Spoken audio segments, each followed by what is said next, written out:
Please try your call again later or report a problem through the Blog Talk Radio webpage. Our menu has recently changed. Please listen carefully to the new prompts before making your selection.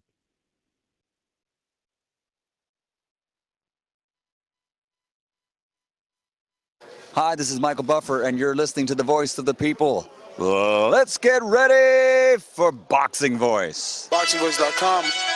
What broke him down? Was it just the body punching? When I was hitting him with body punching, I heard him, actually, he was crying in there.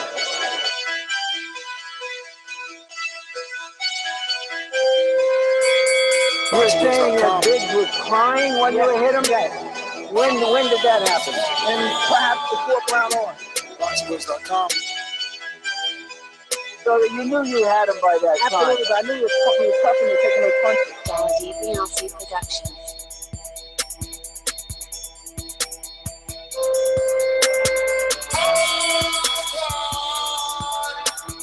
Making woman gestures like, Let's go, champ. This is the champ. Keep saying the champ. With the same champ. Let's go. BoxingVoice.com. I'm a team like he's a C-plus fighter. I'm a dominant, I'm a dog-ish fighter. I'm talking about punishment. We're going to punish you for 12 rounds. Either the referee says you had enough, or you can say you had enough, or you can stay your ass there all night until you ain't had enough. I feel I'm the best in the sport, and to be the best, you got to be the best. And all I did was beat opponents. I worked my way from the bottom to the top. I won a title by beating top competition and top fighters. This guy was Welcome back, ladies and gentlemen, to another edition of the Boxing Voice. I'm your host, Nestor Gibbs. We are going to talk some boxing today, man. We got a little bit of Manny Pacquiao to talk about.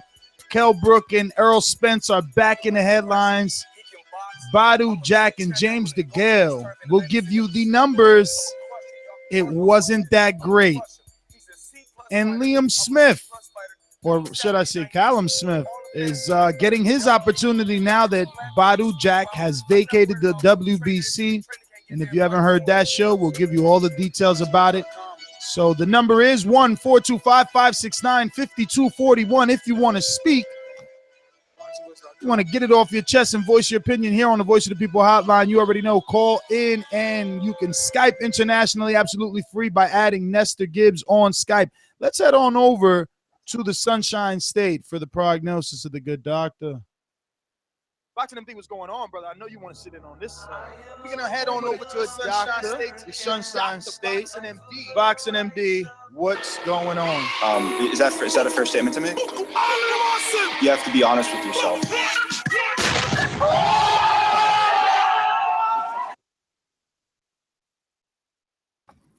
We are back again with another Thursday edition of the Boxing Voice. Although there's not that many fights this weekend, I guess, unless you consider Zab Judah's third return a fight, we still bring you the latest and greatest in boxing news, including Manny Pacquiao knowing as much about Jeff Hearn as I do. And let's head on over to sunny California for both of our other co-hosts. Matt, talk to us. What's up, guys? I can't wait to talk about Manny Pacquiao's interesting words about Jeff Hearn, because I think it matches the public, and I think it further shows a disconnection from Bob Arum and the viewing public, and I can't wait to go into that. There'll be nothing but smooth sailing. Hey, what's up, everybody? Glad to be back for another regularly scheduled program of the Boxing Voice. Really excited to talk about all of these awesome topics. I'm really excited to hear what everyone has to say about the topics. Me and Matt are going to be making sure everyone's name is ready to go. This way you have that nice warm welcome that you deserve at the Boxing Voice. Don't forget to give a thumbs up for everyone watching on YouTube. Definitely. Really quick, I want to give out some shout outs. My man Aaron, Aaron's been riding with us for a long time. He even came to the first TBV Appreciation Night in New York City. Shout out to Boxing Eye and Castle Hill Gill, and Jason Lee as well, all newly, I guess new members of the Patreon family. So they're getting to see all the goodies over there. We got a lot to talk about. Let's just jump in right into it. I mean, Manny Pacquiao, I think MD, no one's going to be able to top that line. Pacquiao knows less than just about you. I mean, obviously, you know, with all the work and coverage that we've done, we've learned a little, at least a thing or two about Jeff Hearn. But should we take this literal? Does he literally not know him?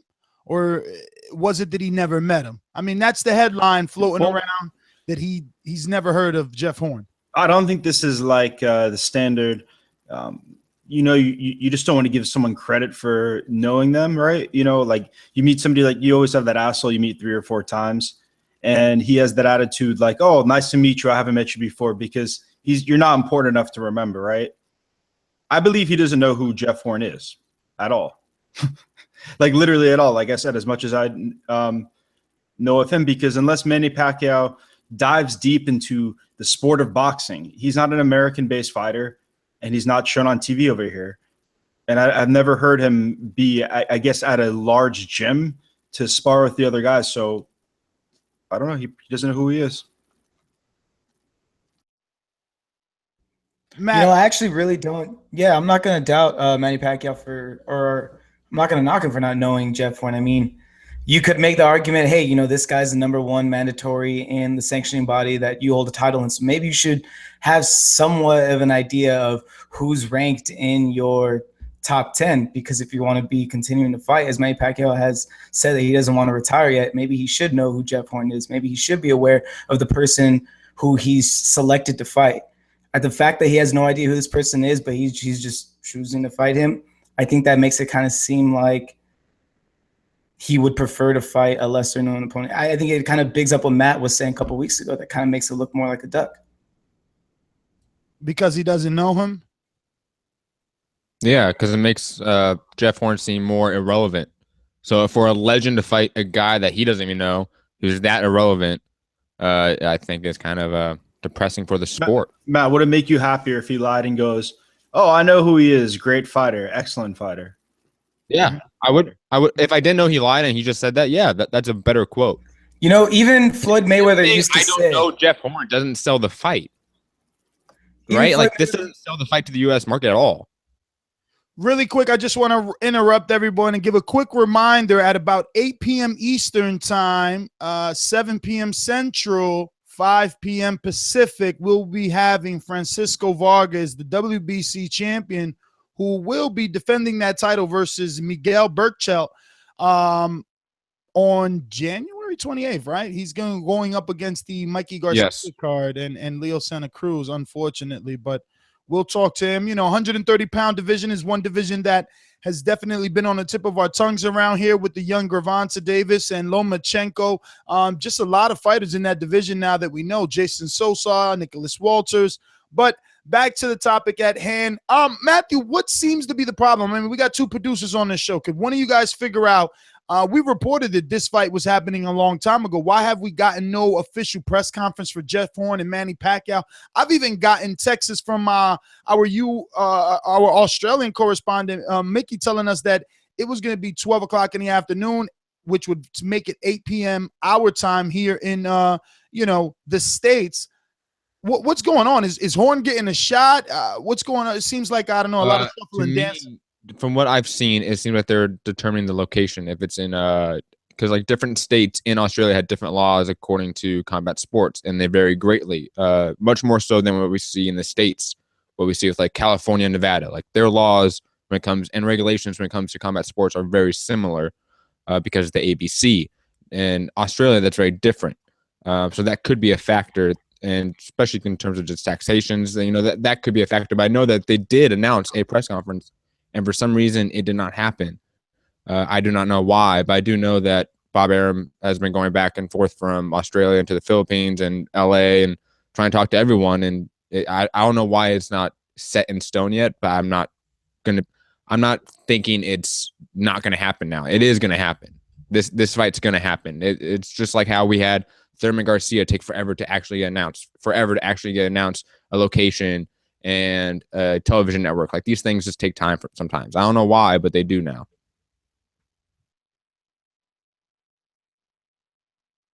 Well, I mean, Doctor, what's your most educated guess here. What is the holdup? If no Horn, when do we get someone? With all these fights, I hate to keep doing the Virgil Hunter pause. Was it Virgil Hunter or was it Andre Rozier? But the point is, with all these big fights announced, I mean, don't forget, we got this Cotto pay-per-view that we're not talking about, but it's there. Then there's other pay-per-views like Jacobs Golovkin, and now, Canelo Chavez is set in stone. So Pacquiao needs to hurry up so that he can fit himself amongst these big names before there's really no wiggle room in the budget of us boxing fans for another pay-per-view. If it's pay-per-view, though, we don't know that yet.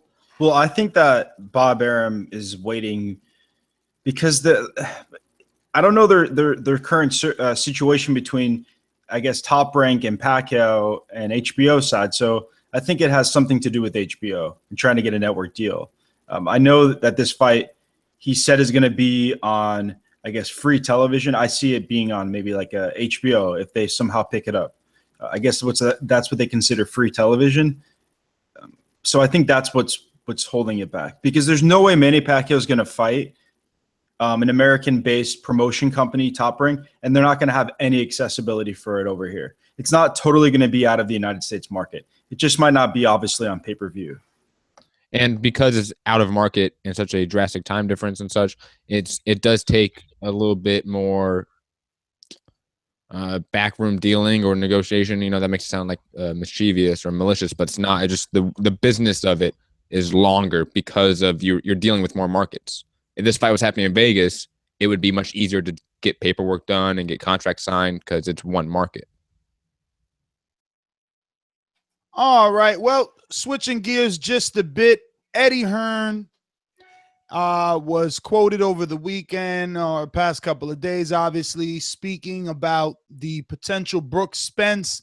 I'm starting to think this Brook Spence headline is nothing more than just clickbait. I don't see any progress in the Kell Brook Errol Spence fight. We know that the IBF is saying until mid or end of February, but with all the lobbying and posturing that Eddie Hearn and Kell Brook are doing, the newest headline now, guys, is Khan is worth 3 times more, 3 times easier. Well, of course he's easier and worth more than Spence. That's why we're already, have assumptions of Kell Brook ducking, because it is a tough fight that he would rather not take. I mean, what's really going on with this Kell Brook and Errol Spence situation? How much longer are we going to have to talk about nothing? Well, I agree with Eddie Hearn's statement. It is a 3-time, they make 3 times more money, and it is a third of a risk, because I don't think Khan's punch resistance is going to hold up to Kell Brook. But we've been talking about Kell Brook and what he's going to do with the belt. Like, honestly, this is going to be the last thing I ever say about this subject until it happens. Is Kell Brook should fight Pacquiao. He should drop the belt, and that's it. Because if he's not going to fight Errol Spence, he has to drop the belt. End of story, right? It's as mandatory. It's boxing. It's a sport. We value that. Errol Spence seems to be ducked. If he doesn't fight him, then it's who cares? Drop the belt. That's it.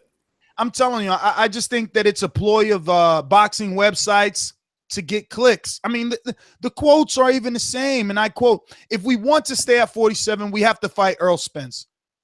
We know that already. The purse bid is $75.25 to the champion. If I lost the bid, then Kell Brook is a very rich man for traveling to fight Spence in the U.S. So 160 was a big jump for him. He was comfortable there, though. He was eating and he was happy. So I think he'd be great at 154. Again, there's so much posturing about moving up or not being happy in that particular weight class. And the possibility, I seen other quotes over the weekend during the Badou Jack fights, oh, my trainer and my team wants me to move up, but I want to stay. I mean, look, they've asked for extensions after extensions. It's time that they at least be honest with what it is that they want to do. If they're trying to get a bigger fight, well, then like MD says, vacate the title, fight whoever you want. I think they are pretty transparent on what they want to do. I think they want Amir Khan. I think that's pretty obvious. I think the only reason why they are holding off on vacating that belt is because they don't know if Amir Khan's actually going to take the fight. So they're hedging their bets by keeping the belt, keep getting its extensions from the IBF while negotiating with Amir Khan because they want Amir Khan. But that's the real reason. That's why they haven't vacated, is because they don't know if they're actually going to get Amir Khan, because we know how difficult Amir Khan is to work with. Well, for one, Amir Khan also mentioned that if he wanted the fight to happen with him, he had to fight Spence first. So that's also why, like, the Spence Brook headlines must still be there, because a lot of us kind of know, all right, well, yeah, he wants to get to Khan, and Khan's worth more money, but will Khan accept the fight if the title's not on the line? Because Khan has mentioned that that's a big point that he wants to help sell the fight. If I was Amir Khan, I don't know why, or Manny Pacquiao, I don't know why I wouldn't just fight each other. They should fight each other right now on pay-per-view. It would sell. You don't think it's a bigger fight with the title? No, it doesn't matter. With Manny Pacquiao, Pacquiao has the title, but I think that's the thing. That's a solution that makes the most sense, because I feel like Khan is holding out for a fight like that. Yo, listen, stop saying that. Khan hasn't done shit to get a Pacquiao fight. Fuck that. He still has. What has Jeff Horn done? He still has that name. I'm telling you, it will sell. Jeff Horn at least is undefeated and climbing the rankings. Khan is. Come on. Let's not peddle that. Amir Khan has done more. Oh, really? Oh, hell yeah. What has he done at 147? Didn't he beat Devin Alexander at 147? Somebody played the fucking. That was at 140. Didn't Devin Alexander beat Randall Bailey to get that title that Devin Alexander got at 147 as well? So Devin Alexander, to beat Devin Alexander, I was saying better than beating Randall Bailey, which is Jeff Horn's best win. Well, remember, Devin Alexander won the IBF title that Kell Brook has from Randall Bailey. So if Jeff Horn beat the same Randall Bailey, why is it bad? Because he beat him when he was like 50. Sure. Anyway, did you see that fight against Randall Bailey? Come on. Yo, moving right along. You know, it always sucks when promoters go out their way and put together a perfect fight, a good fight, you know, a fight that fight fans will definitely be interested in. And you get two warriors, two elite level fighters, lay it all on the line, and less than 500,000 views. I mean, that's fucking sad. I have no. I would say 4 warriors over the entire night. I absolutely. Look, whatever details I left out and you want to include is okay with me. I'm just wondering, what is wrong with boxing? Listen, before we critique and say, you know, how boxing is dying because this was a good, what was possibly done wrong in this promotion for the Badou Jack and Gervonta Davis versus Jose Pedraza fight that resulted in 400 and something thousand views? I just don't understand that. I felt like Floyd was doing more than enough talking, going to ESPN studios, going to First Take. I felt like the fighters were accessible and there were a lot of quotes and a lot of media things. I'm not understanding. Yes. Are we really dying? Is this sport really dying when a fighter like Badou Jack and James DeGale, who are unifying a division, it's a significant fight in a division, and it doesn't do over 500,000? Something has to be wrong. Ness, there's a couple reasons to this number. One is obviously it went up against the NFL. That obviously has a factor to play because tens of millions of people watch that and not boxing. That's just a fact we have to live with. So could they have moved this card on a different date or a different day? Like if it was a Friday night card, could it have done better? I don't know. I think it could have. I think especially not going head to head with NFL.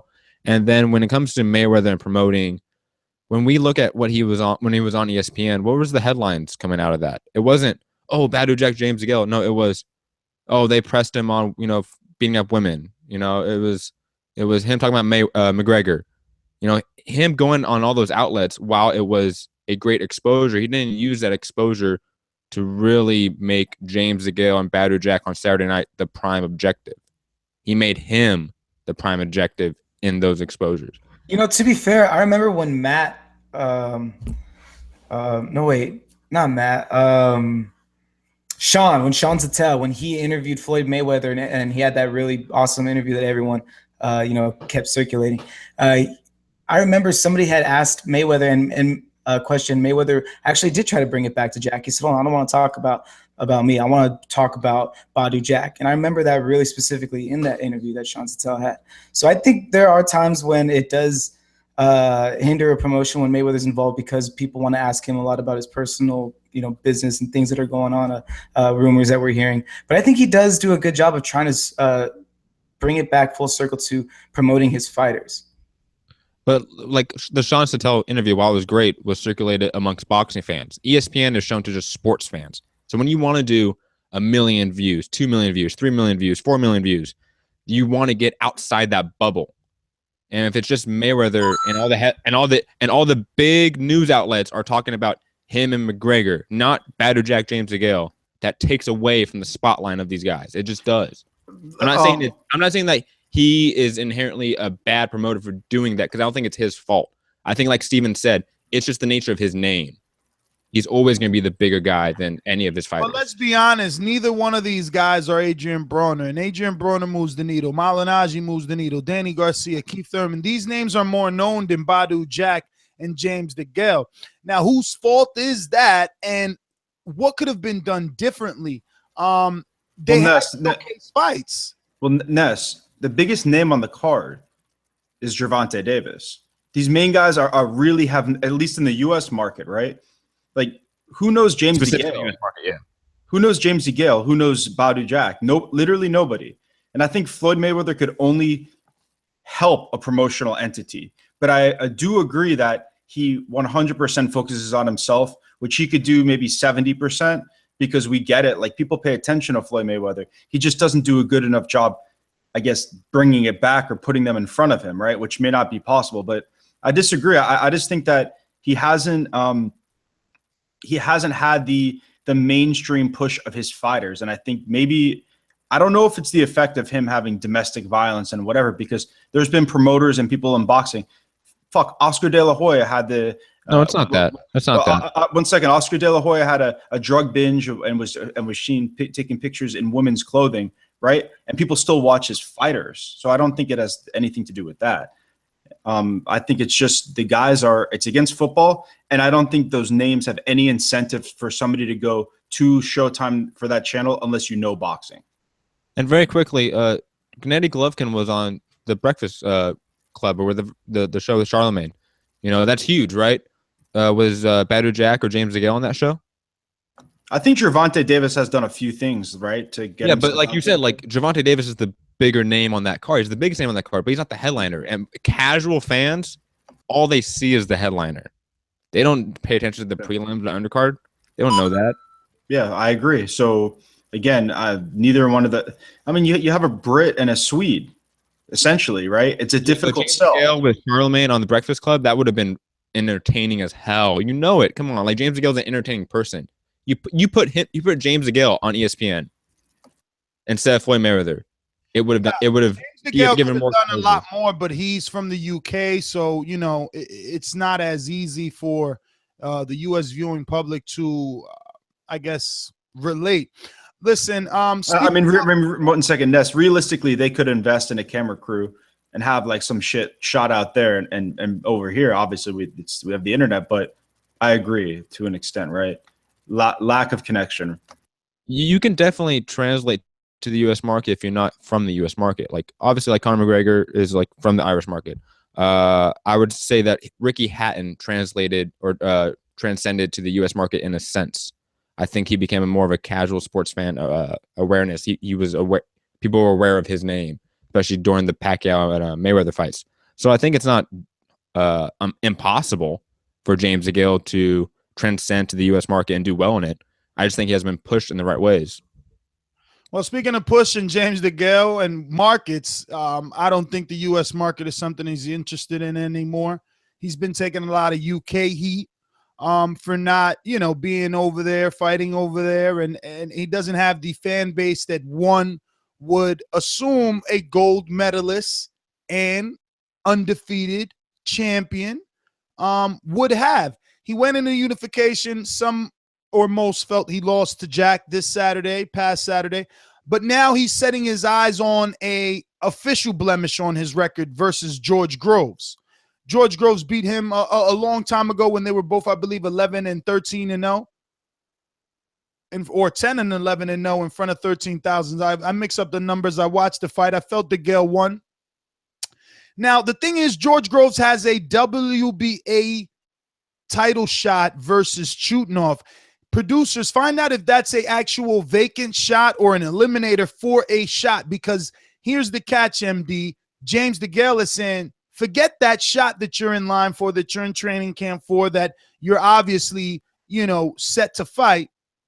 Come fight me for this IBF strap that I still have, and we do it back home. Remember, they sold 13,000 the first time when they were like novices. We're talking 11 and 10-0. But you also have the backstory of Chris Eubank there, who wants to unify with his IBO if he wins it. I mean, he's definitely counting his chickens before they hatch. But, I spoke to DeGale personally. He's like, yo, I don't even, respect the IBO. I'm not unifying with that dude. I'll never give him a payday. But I think that Eubank is obviously the more popular fighter when you compare him to George Groves. But George Groves sold out 80,000 in Wembley. That matters. George Groves is massively known in the UK market, and I think he's probably more liked as well. Eubank's not liked. I agree that he is probably more liked, but I do disagree that he is not as popular as Chris Eubank. Well, it's a difficult fight. Well, and Groves is not even like on the same level at this point, right? Like, isn't he like kind of trying to rebuild? Groves were beat Eubank at 168. So it's a difficult. If I'm Eubank Jr.'s handlers, done it, but we've seen Groves in there with guys that we thought he was going to beat, and he hasn't. Don't forget that. Go through his resume, and this is the same guy that he filled up 80,000 with Froch and Badou Jack. That's not bad. Those two losses, it's Froch and Badou Jack. Like, is he a bum? No. Yeah. What about the fights that the punishment he sustained in the other fights that he has won? It isn't like only those two fights that he lost, he's been looking bad, and it's 3, by the way, okay? Because it's 2 to Froch. No, that's not the case. He's been looking on a decline. Now, it's no different than any other fighter that we say is on a decline, but still winning. They could sell either fight, right? They could sell the Groves fight, and it makes more sense because, like I said, Eubank Jr. will be served up a loss, moving up weight, fighting a top guy at the larger weight class. And he got beat by Billy Joe Saunders. Let's not pretend Chris Eubank Jr. is a legitimate elite fighter at this point, right? Maybe he has potential, but he hasn't proved anything, literally anything. So I don't think it makes any sense for Eubank Jr. to fight him. I believe that he just doesn't want to cut weight for this fight and is getting the WB. Interim. To fact checked, he was supposed to fight. No, the IBO. My bad. He was getting the IBO. Oh, sorry. You were talking Eubank. I was George Groves and Fedor Trunov are negotiating a fight for the WBA interim title. Taiwan Zug from Germany. He has the real title right now. Right, and hasn't there also been rumors of DeGale wanting to fight Smith? Yeah, Callum. Well, that's the mandatory, but Callum's going to go a different route because obviously the WBC is vacant now. Wait. So now mandatory for the WBC. Wait. Because I want to give you guys an opportunity all to say, who do you think George Groves' biggest win is? His biggest win is against James DeGale. James DeGale. And it's controversial. I mean, that's why this fight makes the most sense, right? And it's like 20 years ago. Yeah, this fight makes the most sense. They're both going to get a lot of money. It's going to. I'm just trying to go back to my point that Matt is trying to slide him in as this top tier fighter when this dude's been slipping for years. Yeah, he lost to Carl Froch, who's a borderline Hall of Famer, and Badou Jack. And Badou Jack has looked amazing as of lately. And people said, how many people think that Badou Jack beat James DeGale? You watched that Christopher Rabisi fight? That was what, like a few months ago? No. Where he looked like shit? 2014, coming off the Froch loss. Yo, Matt, you were bigging up James DeGale's counterpunching, right? You're going to tell me he's not going to drop him like 4 or 5 times in this fight? I think James DeGale has improved while George Groves has just stagnated his skill. He fought somebody named Andrea De Luis. Mark Murray. He beat Mark Murray. That's like one of Golovkin's biggest wins. Yeah, he beat Martin Murray after Golovkin. But whatever. Look, I mean, Paul Smith. But Paul Smith. I'm just saying, look, the perception. There's no way that the perception of George Groves and Eubank could be on the same level. But neither one of us are from the UK. We'll wait for our UK listeners to check this out. Drop that, for us in the comments. Let us know. But Ness, for sure they could sell this. You see the angle. Of course, I'm not denying that they can't sell it. It's a huge fight because it's got revenge and rivalry written all over it. Rematch, of course. And I think this fight for boxing fans is a good thing because we finally get to see the end of George Groves if you don't like him. Because if he loses 3 or 4 times, and the George Groves, we just seen at this level. James, I just seen the way that James fought versus Badou Jack. He ain't ending nobody. He might beat some fights or win some fight. He ain't ending no one. That's not his style. Yeah, I feel he ain't gonna Joe Smith nobody. But I think he could knock out George Groves. I think it's possible. Well, Groves, I don't know. Frotch is a big puncher, man. The times that Groves has looked crazy is because Frotch is on the other end of the glove. Yeah. And he's definitely a better finisher. They're gonna Who had more power, Badou Jack or James DeGale? What?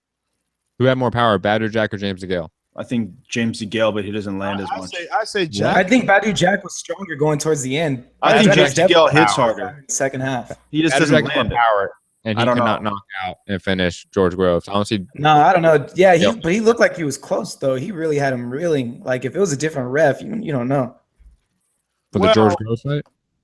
Yo, since you guys are all on this UK stuff, let's jump over to the Callum Smith talk. He's the WBC mandatory. Badou Jack vacated, like we talked about earlier this week. If you haven't checked it out, refresh your iTunes or whatever podcast app you use to listen to the show. And if not, just come on over to YouTube and check out that episode. Badou Jack vacated his WBC title, which now opens up doors for his mandatory Callum Smith. Callum Smith and his promoter, Eddie Hearn, have long been wanting a James DeGale, Callum Smith unification bout, but they were under the impression that James DeGale was going to win the fight versus Badou Jack. DeGale isn't ranked in the WBC, so Callum Smith can't fight for that title versus DeGale unless they somehow write a petition to Mauricio Suleiman asking to allow Callum to fight for the vacant title versus James DeGale. I doubt that'll happen. Next runner-up is Anthony the Dog Dirrell. Last fight out, didn't look much of a dog. Fought probably a dog walker. But what are your guys' thoughts, Anthony Dirrell and Callum Smith? At least, I mean, I don't know how I feel, to be honest, because it's like we don't know what Callum Smith is. And Anthony Dirrell, is he the best version of a U.S. fighter that we want to send to kind of, because, every time it's a UK versus U.S. thing, these fucking UK fans, they get so mean and they want to, oh, you bums, you shit, you guys are shit. And it's like, fuck, is Anthony Dirrell really my dog in this fight? I don't know. I mean, I don't know Callum Smith, but I'm still not even 100% sure that Anthony Dirrell could beat the Callum Smith that I do not know. I think that Anthony Dirrell is a great style test for a guy that wants to fight James DeGale. This is a guy that obviously does not have the skill of a James DeGale, referring to Anthony Dirrell, but he presents similar angles, similar footwork, tries to offset his steps a lot, just similar stuff that it would be a good test for someone like Callum Smith who hasn't fought someone like a James DeGale. So if I am Callum Smith's promoter, I obviously want that fight before a James DeGale because I think that's a little bit too high of a reach compared to who he's been fighting lately. But yeah, I don't think the WBC is obviously going to allow James DeGale to fight for a vacant title when he's a champion with another sanctioning body. And I think that it's going to be Callum Smith versus Anthony Dirrell probably in London sometime in maybe summer.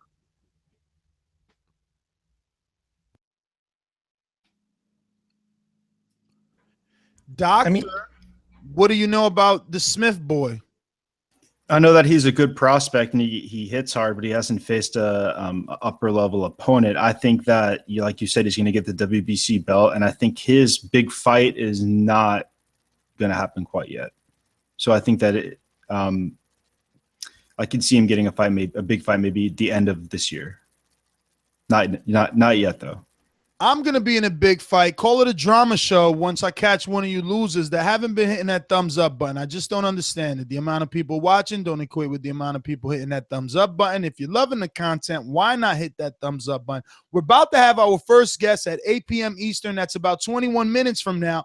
We're going to have the lovely Monster Piece translating. We're going to be speaking to Francisco Vargas. He is the current WBC champ at 130 pounds. We just seen the 130-pound division gets shooken up by the young Gervonta Davis becoming now. Oh, wow. He won that IBF strap, doctor, but we were throwing phrases around like a star is born. But how could a star be born if less than 450,000 people watched it when they watched Gervonta Davis defeat Jose Pedraza? So was a star really born, or was it more like a little twinkle? Well, I think that of the night, like a star could be born even if nobody has necessarily seen it yet, right? It exists because I think maybe word of mouth after. I think maybe highlights, him hopefully getting exposure after the fact of the event. Maybe we'll get larger audience exposure after. And he was on the undercard, so there's a lot of these factors. He was buried down there as far as the media attention prior. And I think now he'll get that push. So I do believe a star was born. I just think it might take longer than a lot of people would hope for him to become a player in boxing, right? Yeah, one of my casual friends messaged me on Instagram tagging one of those clips that Gervonta had. And he said, yo, who is this guy? He's got a nasty right hook. So I think that people are going to catch on just through the help of social media. Just, if he keeps putting on these good performances, we might have been expecting an overnight success because it was for a title and because it was on the undercard of a major fight. But I don't think that means that he's not going to develop into a big star by the end of this year. I mean, Adrian Broner really kind of splashed on the scene when he had his first couple big fights on HBO, and he was big in boxing before he was big everywhere. So it's going to take time. And he has only 16 fights in. Yo, let's mix it up just a bit here before we open up those phone lines. Remember that number, 1-425-569-5241. We're going to take a few calls before we get to our first guest, Francisco Vargas, who's going to be taking on Miguel Berche. Let's see what Jeffrey says the pronunciation is. Now, Jeffrey is in Latin, but let's see how well he does. Miguel Berchelt. Yeah, Berche. All right, so I watched. It was funny. This was coincidentally. I'm not Matt. I'm not a hipster, but somehow BN Sports was playing the Miguel Berche fight versus George Jupp. I never heard of George Jupp, and he's only 13-2. But what I did get to see is that Miguel passes that eye test. We shall soon see what the young Vargas has. But I don't know, right? I mean, like Kanye, I just don't know. I mean, all of Miguel's fights have been in Mexico, but it's about eye tests, right? I mean, you guys like to talk about that so much. He looks the part for sure. Francisco Vargas cannot take him lightly at all. Have you guys at least seen any fights of this guy now that he's getting his title shot? No. I have had zero time to look him up. I'm so disappointed in every single one of you. Yes, I have seen some of his fights. I can't name any of his opponents off the top of my head because he hasn't really fought anyone of note. Has he fought in the land of rising sun? I don't understand that reference. I'm just going to move on. Has he fought in Japan? Come on. No, I think he's fought exclusively I got that one. I think he's fought exclusively in Mexico. I could be wrong.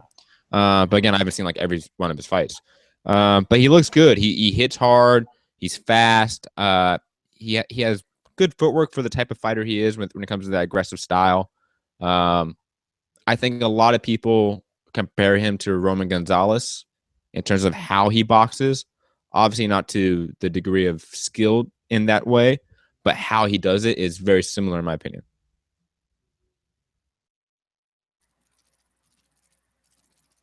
I'll make sure to watch some tape right now.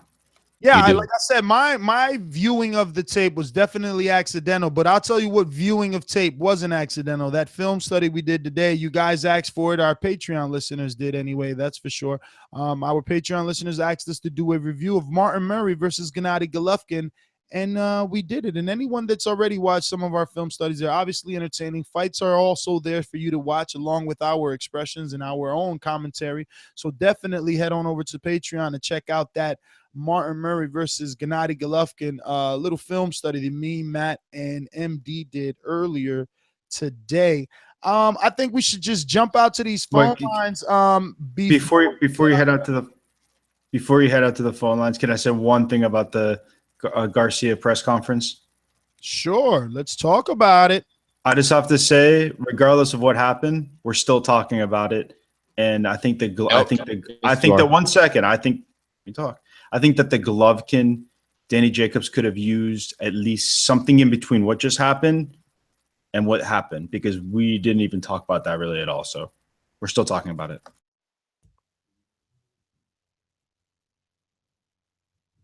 Matt, I'm leaving it open for you. You were talking to the MD, so I figured, I just will say this, that it's not even on their official YouTube account. It's on PBC's YouTube account. It's on Showtime's YouTube account. There's a reason it's not on their account, and because it's not on their account, the videos are viral. The videos of Angel Garcia. Hold on. Sorry, let me talk. I'll let you talk. The fact that it's not on their official YouTube accounts hurts its exposure, and whether or not we think that it's moral or ethically right, the things that Angel said, we can go past that. We're talking about purely what it can bring to this fight in terms of viewing, right? Because it's not on their account, that hurts it. And while it is viral, you are right about that, MD. The fact that it's not on their account, I think, does say something. Well, we spoke about it. What's that? And let me just rebuttal with that. I just think that the casual does not seek out the PBC's account to find the videos of. Now let's say. Oh, sorry. Now let's say it's viral. The viral videos hit the casual. Now let's say it's just viral, and all you see is just that one snip of Angel going off, and you don't see maybe Thurman or Danny talking, and when they're just talking like normal boxers. And let's say you're just a casual fan. Let's say you're a parent or whatever. You're just a regular person that watches football or baseball. Okay, you watch that. You're not going to want to watch that fight. I disagree. I think that people who watch the sport of boxing aren't so sensitive to words. But we're not talking about the people that watch boxing. We're talking about people that don't watch boxing. That would watch boxing. I don't think someone turns on the television and is going to be like, oh my God, am I going to hear a homophobic slur, or somebody going to say something racist or blah, blah, blah. It's that like turns them on. It does. Did you hear what, or did you see what Lou DiBella had tweeted? Yeah, Lou DiBella came out in force, man. Yeah, he said N-words, homophobic epithets, and anti-immigrant rhetoric have no place at a boxing dress. I will address Angel Garcia using the N-word. Let's not pretend here. Let's not pretend here now that he used that in a racist term. I'm not necessarily. But he used the word faggot. He did. He used that word. He used that word in a very derogatory manner. I just have to say that let's not pretend that Angel Garcia hasn't been using that word describing his friends, people who he doesn't like. So it definitely is not in that form. If it was, obviously it should be. But for people that don't know Garcia, they see a Puerto Rican guy. They say a Puerto Rican guy. They don't know that. A person that doesn't follow boxing does not going to know that he's Puerto Rican. They see a white guy shouting off N-words, homophobic slurs, going, fuck immigrants and all this shit. Like, it does turn off the audience. If you think it doesn't, then I don't understand how you think it doesn't. Now, you may think, well, the people that are going to be like, yeah, that makes me excited, so it's going to do good numbers. I can see that. But if you think it doesn't turn off some viewers or a percentage of the viewers, then I don't understand how you see that. There's heroes, and then there's the bad guys, right? So if you have two guys, right, yelling shit back and forth, I totally see what you're saying. It could turn off certain people. But when you have one guy coming out like that, and then Keith Thurman just saying, like, you're fucking talking, or I don't know exactly what he said. It's like you could, as the casual fan, be like, yo, that guy needs to get his ass whooped. Angel Garcia's son, he's a fucking piece of shit. So that's kind of like how this shit's built, Matt. I know it comes across to a lot of people as distasteful, but like, let's not pretend that we don't at least appreciate the things that Mike Tyson said. I know it's different scenario, but it's part of boxing. We have to accept that boxing is a dirty and controversial sport, and that helps it. I hate to say that. It helps in the short run. That'd be my only argument against that, because I think you are pretty much right in the sense that it does bring in viewers for that one fight. You know, when Mike Tyson was saying, "I'm going to eat your children" and stuff like that, that brought in viewers for that fight. You know, this is going to bring in some viewers for this fight. I cannot deny that. But for long-term growth for the sport, to bring it to a point where it was back in the 80s where you had 20 million people watching it, because that's what PBC's wanted, right? The PBC, that's the whole point of bringing boxing back to CBS and NBC and Fox, is to make it more of a mainstream sport. So when you want to make it mainstream, you have to act mainstream. So you want zero cursing, zero ring walks, zero. I never said that. For a live show, we are. I think that's. I think racial slurs and homophobic slurs have no place in today's culture in America. Let me ask you. No matter the sport, no matter the entertainment, I just don't think it belongs there. Let me ask you. No. Let me say one thing and we'll move on. No. I want to ask Ness this question. Enough, MD. Remember, wait. You cut me off. Okay. During the middle of me trying to get to a call. Oh, my bad. And you guys have been talking about this in circles. Where people are going to make their own decision. It doesn't really mean much, right? Like, I mean, when Adrian Broner goes, when Adrian Broner goes, I'm a can man, right? And I just beat the fuck shit out of blah blah and a Mexican. And Jim Gray's like, oh, you can't be sick. It's like, we know, like, Matt, you do not want to sanitize the sport because you'll lose a lot of good things. That's all I have to say. Entertainment value, authenticity. Like, these aren't going to be guys who yes or no. It's boxing, Matt. Come on. I don't understand how I don't understand how we can't have a world where we have ring walks and we can have cursing, but not have racial slurs and homophobic slurs. I don't understand how we cannot have both worlds at the same time. I just don't understand that. I agree. Because other sports have that.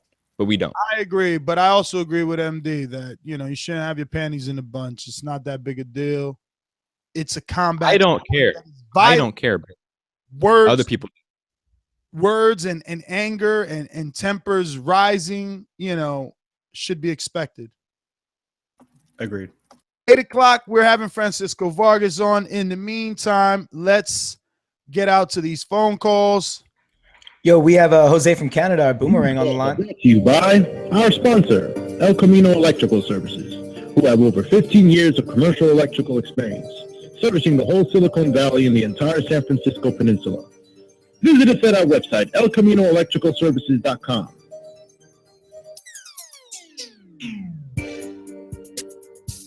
All right, we're about to jump out to Alex in Australia, our Boomerang. Talk to us, Alex. Hey boys, great show again. Thanks for hosting. I'll touch on that topic I was just talking about. The hipsters were arguing about just then. I have to side with MD there. I think it's part of the sport. We're talking about a combat sport where people die in the ring, and you're getting a little bit cut over a couple of words. Like, I mean, half these fighters come from the ghetto. They come from terrible places, and you know, like this is the language they've grown up with. You know, to me, that's entertainment. To me, man, I wouldn't change Angel Garcia for the world, man. I reckon that's beautiful promotion for me. I think anyone that dislikes that, I don't want them watching the sport anyway, man. It's a rough sport. So yeah. Just at the start of the call, you guys were talking what Errol Spence, Kell Brook a bit. Did I hear a bit of that? Saying you sure did. Kell Brook should vacate. Yeah. Man, I find it ridiculous that this hipster, no offense, Matt, is you know, crediting Errol Spence with due credit, which he does deserve, because in my opinion he's probably the best, probably one, if not the best, one of the best welterweights in the world. You know, he's climbed the rankings, did the hard yards, and he's earned his shot at Kell Brook. And Jeff Hearn he went through the WBO, climbed the rankings, is just under Tim Bradley at number 2, earned his shot through the WBO. Whether you like it or not, Matt, he's climbed the rankings. He's done what he's had to do. Alex, very, very quickly, my only point against that is that Errol Spence has beat people like Leonard Bundu, and you may say, oh, Leonard Bundu, or Chris Algieri, and that means something because these guys have faced big-time names. Fought better fighters. And those are better names, so that's all. And in my opinion, Errol Spence is 1,000 times better than Jeff Hearn. But in the same token, it's not up to me or you. He went through the WBO. He climbed the rankings. You just got to respect that. Like, obviously, Manny Pacquiao is going to destroy him by the looks of it. But I respect the fact that he's climbed the rankings. He's done what he's had to do. You know, whatever's been asked of him, whoever they put in front of him, he beats them. And now he's earned his shot. So just got to leave it as it is. And, you know, I'm happy that it might come to Australia because I'd love to see that fight live. So, yeah. Alex, obviously, like you are biased in a sense that because you want to see Manny Pacquiao, and I totally understand that. Not saying bias as a negative word. You know, everyone has bias. That's just a fact. You know, I'm biased because I'm from America, and I want it to be a better fight because I don't know Jeff Horn really. I've seen his fights, but I don't know him. It doesn't mean anything to me. You misunderstand, brother. What I'm saying to you is that there are a billion better fighters that Manny Pacquiao could fight. He could fight Errol Spence, he could fight Kell Brook, he could fight all these better fighters. But what I'm saying is he's respecting the WBA and the fact that Jeff Horn is his mandatory, so he's going to fight him. You know, I know there's a 1,000 better fighters out there for Manny Pacquiao, but what about the fact that rankings are basically a buy for ranking? Like you can basically pay for ranking spots, and the fact that Jeff Horn's trainer, manager is a multimillionaire. Matt, that's exactly why he opened up with the Errol Spence thing, because he's saying you're advocating for Spence, so advocate for Horn. Yeah, just because I never advocated you're speculating for Horn. You're speculating Horn just paid for it, which I don't know. Like, you have evidence of that? Yeah, that's just ones that. Yeah. Well, I don't have evidence of that, but I just made a speculation. Yeah, it's a talk show. And like I said, we both know Errol Spence is better. He is much better, and that's the point. Like that's why you'd like to see him fight the bigger opponent. Oh, very quickly, Alex, I totally get what you're saying, and I don't necessarily disagree with you at all. Oh, Alex, at least you have the power, right, Alex? You know, some don't have the power. All the words in his mouth. Damn. Right at the bell. So who'd you think won that round, guys? Obviously, it was Matt versus Alex on this one. Who'd you give the I mean, I would say that the premise, Matt was more on point with the premise, but I think that Alex put up a good argument for it because I don't necessarily see the analogy, but he went with it and he kind of backed it up a little bit. So I like the analogy. I'm sorry. I don't know if I'm a little biased or not, but I like the analogy because I think he's right. Like if we're going to be saying that, you know, Kell Brook needs to vacate or give Errol Spence his shot. And I get what Matt is saying. It's like, yo, but we know Errol Spence is good. We've seen him beat real guys. We don't know who Jeff Horn is, but he still did what he had to do to get his shot in the WBO the way that everyone does. I mean, look at Andre. If it wasn't for rankings, he wouldn't be known. He would have never been a champion, you know? Has those horrible promoter issues. So, you know, if it wasn't for WBO rankings, he wouldn't have became the WBO champion back then when he was at 154. We went to a boomerang. Now it's time to go to, where's my ringer at? Where is he? There he goes. David, what's going on? What's up, man? Yo, first of all, give me my crow for my Pedraza Davis pick, man.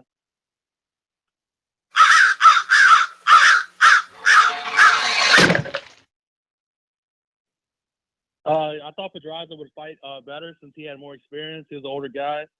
He should have used his reach, but instead he fought on the inside and he smothered his own punches. Comparing him in the ring, Davis looked a lot stronger, more filled out than Pedraza at 130 pounds. To me, Pedraza, he looked really skinny and drained for the bout.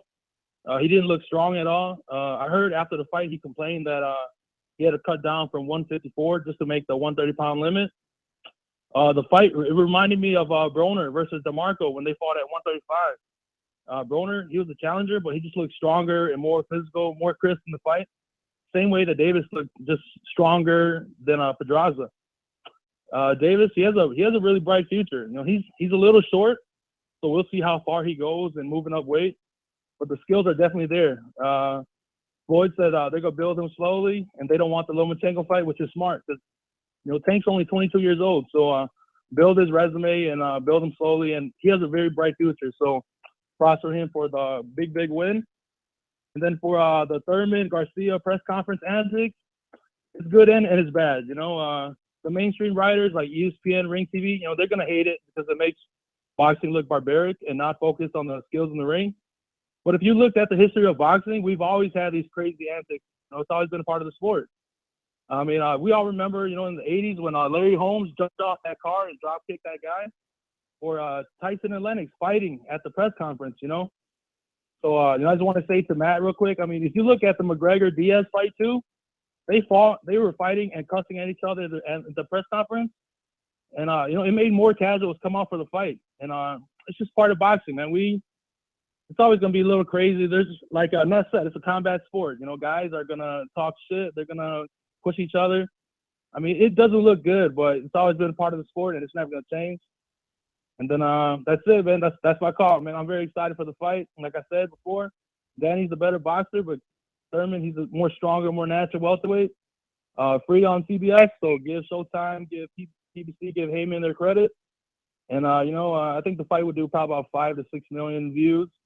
And it's a good fight for both guys, you know, to build their brands, open more eyes to casuals to those guys in boxing, man. So that's my call, brothers. Stay up and do your thing, man. All right, brother. Thanks for calling in, David. David is our ringer. You want to find out how that happened, how he cut the line, jumped straight on like that, head on over to Patreon, check out those rewards. I believe Matt has some WBO ranking information. I do my best, but my best wasn't good enough. Well, because MD did make a good point that I made a speculation that he paid for his ranking, and I wanted to check the rankings and see has he beat anyone in the top 15 to merit that second place ranking at the WBO. And I can go through the whole list, but I won't. I'll just go through some of them.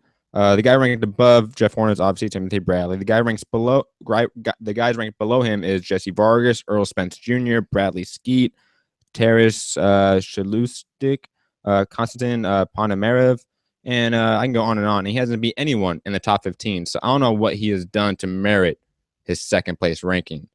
So it may be speculation, but there are some questions that should be asked, I think.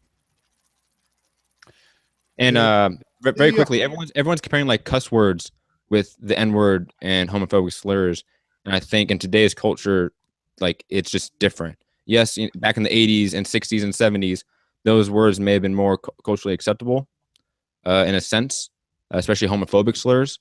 But today's culture, that has changed. It just has. If you want millennials to come watch the sport that never watched the sport, they're just not going to like that usually because we don't lean that way. We don't lean towards using that word. That's just a fact. You're not going to get two grown men who are for a successful operation. Yeah. To all the Really killers in important to you, I bro. got you stuck off the realness. We be the infamous, you heard of us. Official Queensbridge murderers. Yo, Ness, that's crazy. That didn't sound anything like Danny Garcia. And I know Danny Garcia's rap is the intro for Jose for Canada. Bam. QB's on the line. Yo, how long? Come on, Steve. Come on. You guys. Yeah, good evening. Good evening, everybody. What's going on? Good evening, everybody. What's going on? It's been so long, yeah, what's brother. good, though, Ness, man? What's up, man? I'm glad to have you back, you know man. how it go, but I'm back to stay now. I'm back, man. Yeah, I think first of all, the Garcia and Thurman press conference, I think it was excellent to me. You know, it's good for publicity. Like, you know, his father known as Crazy Angel, he brings the drama. We try to get under the. I believe he was getting under Thurman's skin too. Thurman's face looked like. Thurman looked kind of heavy, don't you think? He don't look like he was Cut it. QB, I'm assuming they cut you because we got our live guest Francisco Vargas on the line with That is the only reason why I would cut QB. Monster, you're live. Is Francisco Vargas there with you?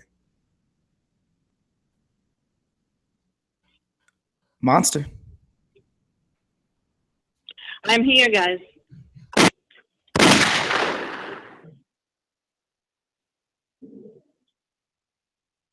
Hello? Monster? Okay. Do you guys hear me? We hear you. Are you live with Francisco Vargas? Yes, I am here with Francisco Vargas. Estoy aquí con Francisco Vargas. Vargas, ¿cómo estás? Muy bien, gracias. Aquí, hablando con ustedes, estoy muy contento de participar en el programa.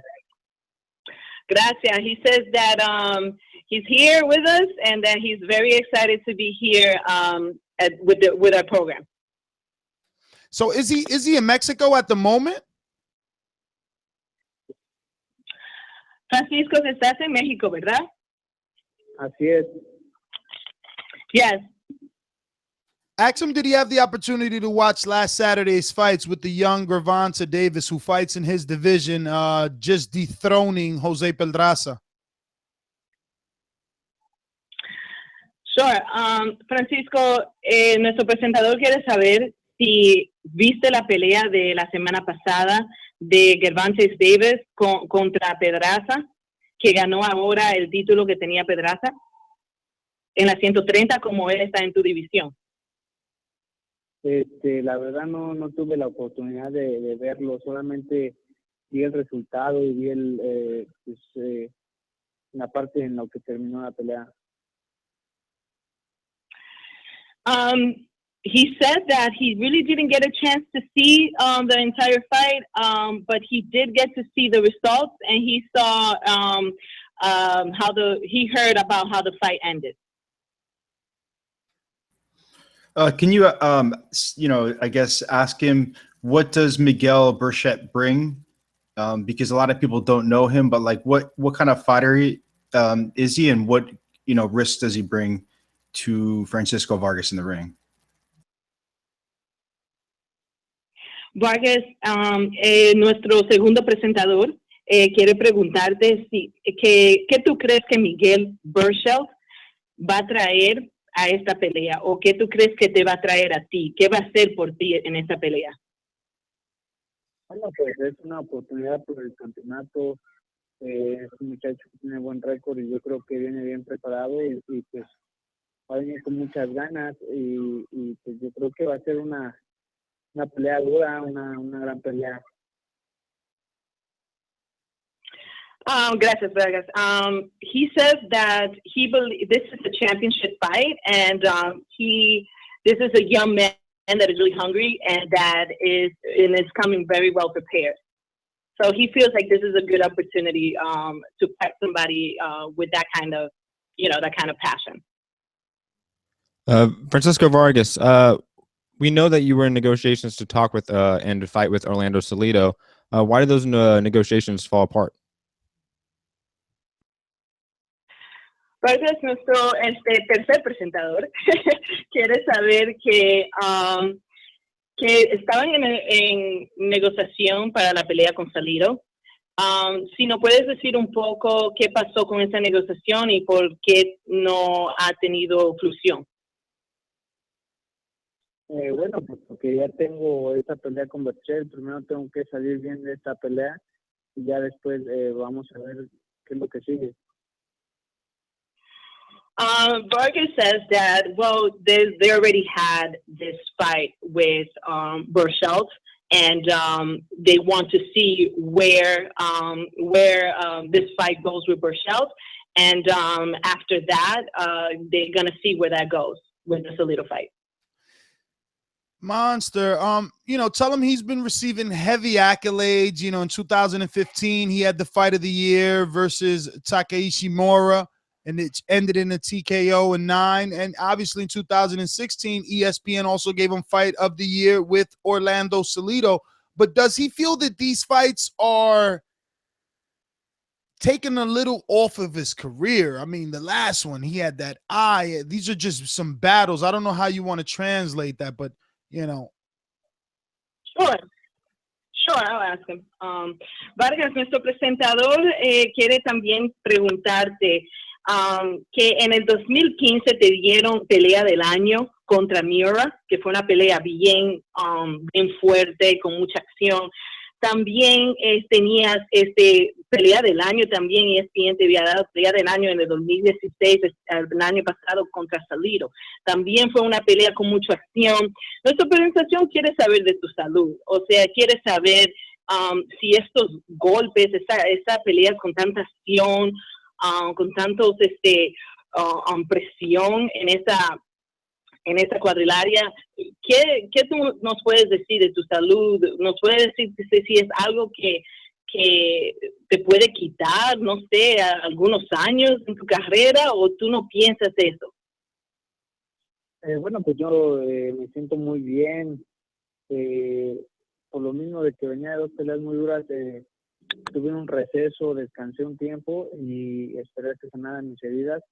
pues ahora que voy a pelear, pues me siento bien, estoy motivado y ya con muchas ganas de subir al ring. Yo no siento que me hayan afectado esas peleas. Okay. He said that he feels good. He had some time to rest in between, but that he feels really good. He feels like he's been very motivated, and also he's been very anxious to get back in the ring. But most of all, he feels really good. Hey, Monster, can you ask him, does he want to, since he's Golden Boy, does he want to fight on the undercard of the Canelo Chavez fight? I guess, and overall, what does he think of that fight, and who does he have as a winner? So kind of 3 parts, Sure, no problem. Vargas, nuestro presentador, quiere saber qué tú crees primeramente de la pelea de Canelo versus Chávez Jr. ¿Qué tú piensas de esa pelea? Y también si quisieras estar debajo de pelear debajo si quisieras pelear en esa pelea también. Bueno, pues pienso que va a ser una buena pelea, son dos boxeadores que son muy conocidos en México, en todo el mundo, y pues la gente va a estar ahí viendo esa pelea, va a estar en la expectativa a ver qué pasa. Y pues yo ahorita no pienso cuándo es mi siguiente pelea, si voy a estar ahí o no, güey. Ahorita estoy enfocado en esta que voy a hacer el 28 de enero y pues solamente eso. So no crees que vas a poder pelear en esta pelea? You don't think you're gonna fight in the undercard of that fight? No sé, primero tengo que ver cómo termina esta pelea. Gracias, Vargas. He said that he believes it's going to be a great fight. It's something that a lot of people are going to be definitely tuning into. But right now that he's focused on his fight on January 20th versus Bershot, and that really is his main focus right now. As you heard, I asked him if he has any thoughts or anything like that to fight in the undercard. But he said that no, nothing as of yet. He's really just focused on the January 28th fight. Monster, ask him, has he watched any tape on Miguel? Okay. ¿Has visto algunas peleas de Miguel, algo que tú puedas ver que él ha hecho? ¿Y qué nos puedes decir de eso? Sí, he mirado algunas y pues te digo que es un poco más alto que yo, es un peleador fuerte y tiene buen récord, entonces yo creo que va a ser una buena pelea. He said that he has watched a few. He believes that Miguel is a very strong fighter, and it's due to be a good fight. Yeah, he does look very strong. That's I watched some tape on him myself. Mm-hmm. So, his like. Él dijo que oh, sorry, Nat, go ahead. No, go ahead. Él dice que sí, que él ha visto a Miguel pelear y que él también está de acuerdo que es un peleador bien fuerte. Mm-hmm. Ask him how's the eye, his I believe it was the fight before last. The eye was very swollen. How's it feeling now? And has he been sparring? Sure. Queremos también saber cómo te sientes el ojo, porque tu pelea del pasado, vimos que tenías el ojo bien herido. ¿Qué nos puedes decir de tu ojo? ¿Está bien? Está bien, por lo mismo descansé un tiempo para que sonaran bien mis heridas. He says that it's fine. That, like he said earlier, he rested for a while to make sure that his eye is okay. Vargas, sparring partners. Remember who's he been sparring with? Is what I want to know. Okay. Vargas, ¿con quién ha practicado, con quién ha entrenado para practicar sobre combatiendo, practicando, combatiendo? ¿Con quién los ha hecho? ¿Con quién has practicado? Para esta pelea. Bueno, pues con varios muchachos de acá de México y pues, hay uno que se llama Dante Jardón, que es de los más conocidos. ¿Cómo se llama, perdón? Dante Jardón. ¿Dante Jardón? Ok. ¿Y con quién más, perdón? Muchachos, no sé ni cómo se llaman, no sé. Okay. He says that he has been sparring with a couple of people, and that he's been practicing as well, or sparring with Bandit Sardone, who's someone is very well known around the Mexican fan base. Well, Vargas, oh yeah, I forgot about you, man. I'm so sorry. Go.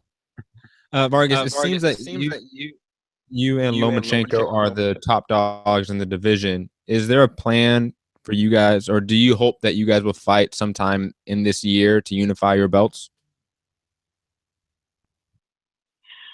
Good question. Él quería saber, Vargas, que si como tú y Lomachenko son los mejores ahora en la 130, en la división de la 130 peso pluma, si no puede decir cómo, si hay alguna posibilidad de que esta pelea sea este año, ¿cómo te sentirías con eso o qué tú crees de eso?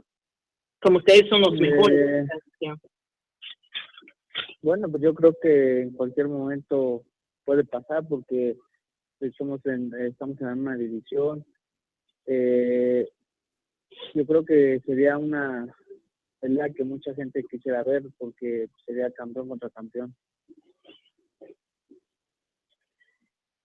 He says that this is a fight that could happen anytime, and that it's a fight that a lot of people definitely want to watch, and it's a fight that is champion versus champion. So yeah, it's something that definitely would happen, or would come to fruition anytime. Ask him, was it ever translated to him that after Lomachenko's win over Nicholas Walters, he called out Francisco Vargas? Vargas, no sé si te diste cuenta cuando Lomachenko estaba peleando con Walters. En esa pelea, él te llamó tu nombre. O sea, ¿qué pensabas en ese momento? Nada, sí, escuché todo. Simplemente pues me sorprendió y pues, yo siempre le he dicho que quiero pelear con los mejores. ¿Cómo dijo, perdón, esa última?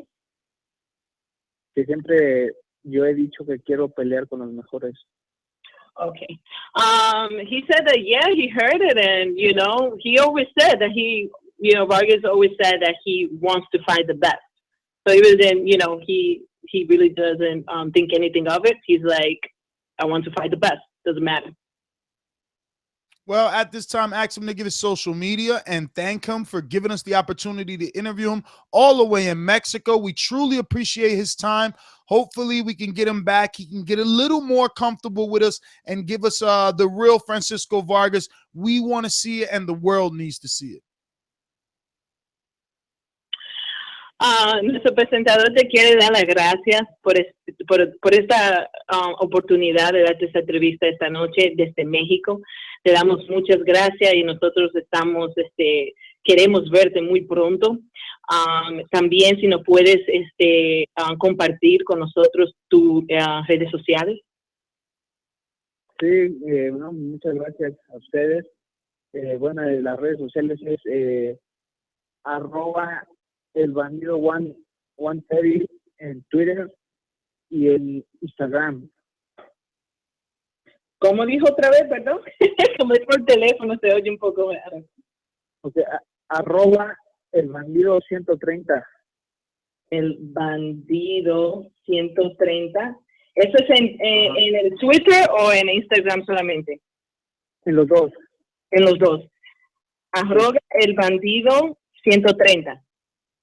Sí. Okay. He says that thank you guys so much for the opportunity, and that you can find him on Twitter and Instagram at El Bandido 130. All right, Monster. Text me when you're ready. Thank you for coming on. That was wonderful, by the way. She used words that I am going to have to go look up. I mean, right when she left me tongue-tied is when she went and asked for his social media. I was not expecting whatever she said. I need her to come back on and actually repeat that one.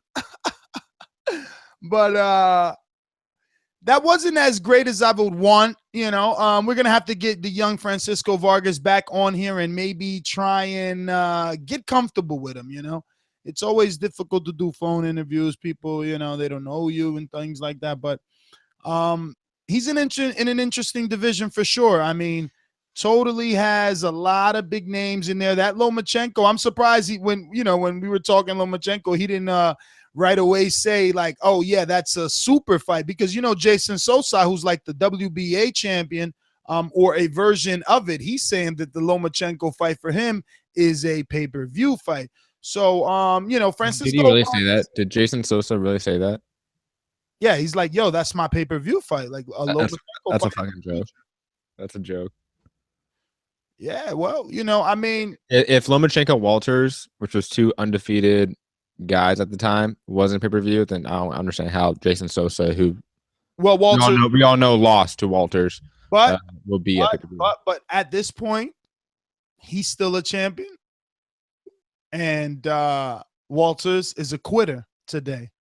That's the way that it works.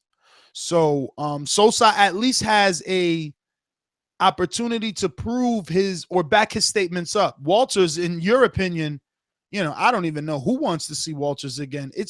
And if they do, I mean, they got to be serving him up, right? It's got to be like, oh, Walters versus Gervonta Davis. It's like, oh yeah, okay, I'll take it. You know, don't give him no breaks.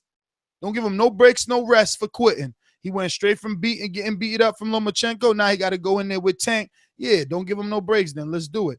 Let's bring the super producer back on here.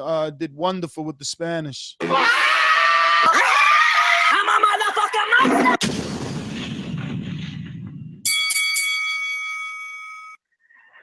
Oh shit! I think I killed it this time. Yo, what was that? What was the word How you guys used? doing? What was the word you used for social media? You got fancy on me right there. Redes sociales. That's how they say it on TV. That's how they say it in Dominican Republic. That's so you how went the and did Puerto some Ricans say research. it. So You went and did some research, huh? no, I didn't do research. When I'm watching Dominican TV or I'm watching like Univision, they always say redes sociales. So I'm like, oh, so that's how you would say social media. It makes sense because it's social means social, so redes means internet line or stuff like that, something like that. So yeah. Nice. No, it was very, very good. He wasn't the best, so now we just got to find the right Spanish guess to make Monster Pieces translations look perfect. Well, think about it, Des. Put 2 and 2 together. He's all the way in Mexico. He's probably been training a lot because, like he said, he was recovering from a lot of his injuries. So the guy is probably like, you know, he's tense right now. He's ready to get back in there and beat somebody up. So, and I'm glad that you asked that question about his health, because today I was catching up on some of his fight. I did see the Mirror one. I really liked that fight in 2015. So I know what you were talking about, man. These Mexican fighters, dude, they really like to go hard. So sometimes you gotta ask them, like, bro, are you okay? Are you okay? You're absolutely right. I mean, you know, and now he's in another like people don't even know. Luckily, we forgot to talk about this and we will. But luckily he's on this fight. I don't know if they're gonna switch this now to ESPN, but Matt or Steven, you should check that. Now that Golden Boy has got this new ESPN2 and ESPN Deportes deal, hopefully this Fantasy Sprint Card falls on ESPN airwaves and not just Spring TV the way that it was planned. That's not gonna happen. Yeah. Check the dates. HBO Latino. I'm on HBO Latino. This fight's not on HBO Latino. Damn. Isn't it ringtv.com? No, it's HBO Latino. What? I'm pretty sure. Well, and also this fight's happening, January 28th. 2 weeks. They just signed the deal. According to this, their deal isn't going to really start being in effect until March. Okay. Check the network for this, because this guy's saying Latino. I didn't know about that. And give Masterpiece another 3. We ran over. I'll handle the 3. You check the Thank you. What do I want to talk about? Oh yeah, the press conference. I didn't get a chance to call in for your spontaneous show about the press conference. Okay, this is my thing. I'm a girl, right? Whatever. I'm supposed to be this super sensitive. No, I'm not. Sorry, Monster. Really fast. It's HBO, not HBO Latino. My bad. No, you know what? I always thought Angel was a little bit too much. I never thought this was any different. I didn't feel any different from how I felt in the past. I always thought he was crazy, but I don't know. I don't know really why people will get offended at some of the things he said. This is America. People have said worse on TV. I am not at all surprised at that. However, he is kind of a grown-ass man. I wish he would sometimes act a little bit more like it. And what's up with Danny, man? Is he just always going to sit there and look like a fucking idiot? Like, I'm sorry if he's listening. I'm sorry if that's your boys, whatever, hashtag Languni. But come on, man. Stop sitting there looking like a bum. At least stand up and be like, yeah. But, Daddy, do something. But don't just sit there looking like a fucking idiot. We got to invest in glasses. Like a fucking sore thumb. We got to I think for you. I think that's awesome that Danny just I gets agree to with sit Monster. there and be- I agree with Monster. No, I think it's awesome. What? Monster, what the fuck was he doing? What do you mean? What he was doing? He was just smiling and being like. No, they're promoting a fight. Angel is promoting it. Yeah, I get it. I get Angel is promoting it, but Danny. And Danny doesn't have that monster. Danny doesn't have the charisma, so he kind of lets his father do it. I think it's done on purpose. I don't have a problem with it, honestly, because if neither of them could, if one of them could talk, then let the guy talk.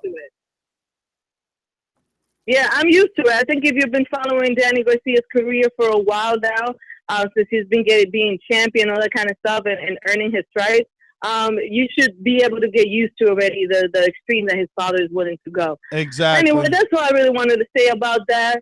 Yeah, that's all I really wanted to say about all of that. And good job, Ness. You're amazing. Your team is amazing. I'm so proud of all of you guys. Please share the show. Thumbs up. We're going to bring you more interviews. I'm going to do my best on all the Spanish ones. Hopefully we could get Canelo up in here. I'm excited for 2017. Yeah. I'm gonna, I never even gave you that info. I'm gonna give you that info, man, because Masterpiece, she gets them. So I'm gonna give you Canelo's info. I never even used it. Hey Ness, do you want me to read this quote from ABC News? What Oscar De La Hoya said about the ESPN deal? It says that this is a big opportunity for the Golden Boy brand and our fighters. They will be tested in their fights on ESPN2 and ESPN Deportes. That's according to Oscar De La Hoya. So it's not like regular ESPN. Yeah, that's garbage. We need to just say that this is PBC losing its grip, releasing the noose it allegedly had around boxing because it wasn't financially able to either keep that ESPN deal that they did last year, or they decided that the numbers that they received on that deal weren't good enough to renew. No, but let me say, between PBC free market and ESPN is different than the deal between Golden Boy and PBC. One's a time buy deal. One's a actual network paying Golden Boy to have access to their cards. Yeah, but what understandable, but obviously they couldn't come to an agreement with PBC because if I pay you to be on your air for a whole year, it's obviously with the intention that you're gonna like what you see and then pay me next year. Yeah, but ESPN is also trying to they have a reported they're talking about having a exclusive UFC deal. So that's going to be hundreds of millions of dollars. So if things are changing, I think ESPN, they're not invested in boxing. I think that's really obvious. I think that this is just a little filler they have until they get the UFC deal, which is up in 2 years, which this deal will be up in. But, yeah, I do want to say, I'm sorry, MD, we've been cutting you off. Go ahead. But let me just say, like, you say, and I agree that this is an opportunity. It's a small opportunity, but it's an opportunity. And look, like, I understand from like other promoters who haven't done their job properly that PBC has to some extent done business practices that are borderline, right? Which is sign people that used to fight. I mean, but at the end of the day, you just have to realize that Oscar De La Hoya was an unstable CEO and that he kind of let this happen. But now they have an opportunity, right? Because it is a free market to put on some good fights and make some fucking positive revenue other than Canelo. So it's a free market. Let him put on good fights and let's hope it does well, because boxing will never be monopolized by one entity. It's impossible. There's too many regional promoters, countries around the world. And even within America, certain promoters are good for certain people. It's just how it is. So not to mention sanctioning bodies makes it pretty difficult to monopolize. Exactly. Well, yeah, that's what I'm saying. So just hope Golden Boy does its best, because, like I said, if they're complaining about PBC, put on good shows. Yeah. Now the problem that I have is that I love this sport. It's the only sport I literally watch. I don't want anyone to ever confuse that. I've never watched the Super Bowl or a Grand Slam or a home run derby or an ice hockey. You've never watched the Super Bowl? Like, no. That's just un-American. No, none, never. I don't go to people's Super Bowl parties. I don't do none of that shit. You know? So, that being said, he's a hipster in life. That's the most hipster thing I've ever heard. I attempted on numerous occasions to watch Ring TV. I did watch that. What is it? I don't even think Kalisto was on Ring TV. I think Kalisto was on Solo Boxeo. But the point is, I watched a bunch of their stuff. It's not good. Doug Fisher, Berto Duran, even Steve Kim, they're doing a good job. But the fights are not like, I mean, these guys, they're like local talent from like LA and stuff that already have 3 and 4 losses versus each other. It's like they're like club shows, like, they're just fights to entertain the people that are paying tickets. Really, it's like the kid's family, right? It's like me and Matt fight, so my girl and my kids and fucking whoever else I could get in my family to buy tickets came. Like, I don't know. Hopefully the level is going to increase now that they're moving from Ring TV to ESPN, but I'm a little afraid.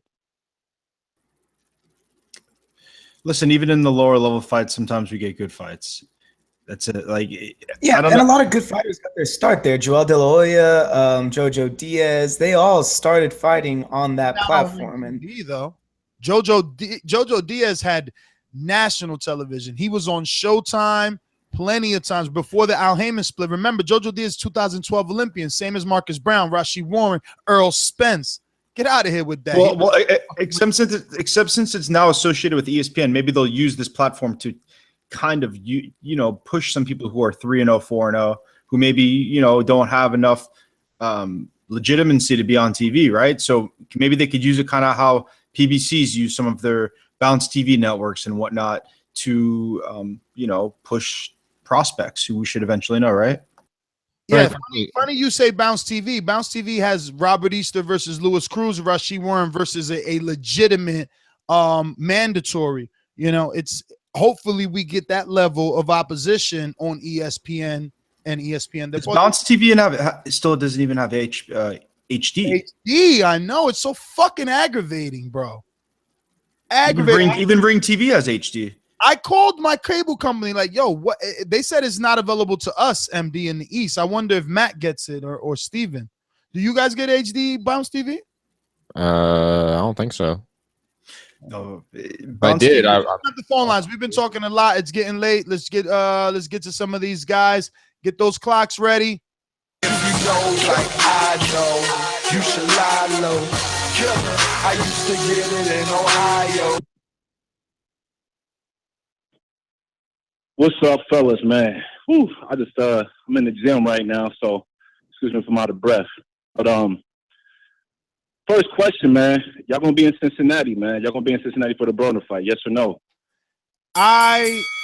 I really think that I am going to go. I haven't pulled the trigger because it's such a great card, quadruple header, right? But then the Wilder card is not bad either, and it's heavyweights. It's like, and for me, I gotta ask myself, what do the fans want more, heavyweights or everyone else on that Broner card? Because I mean, like, it's a good card, but Granados ain't sexy as much as they're trying to sell him as the next Marcos Maidana. Hatley, never heard of him, even though I heard of him, And then the only sexy fight I like is Marcus Brown, Thomas Top Dog Williams. But damn, 13 hours for that? Like, really? I don't know. I'm contemplating. Yeah, so I guess that's your long form no answer. I got you. Now I got to see what the flights is like, man. Any road trip buddies. I got to see what we could do.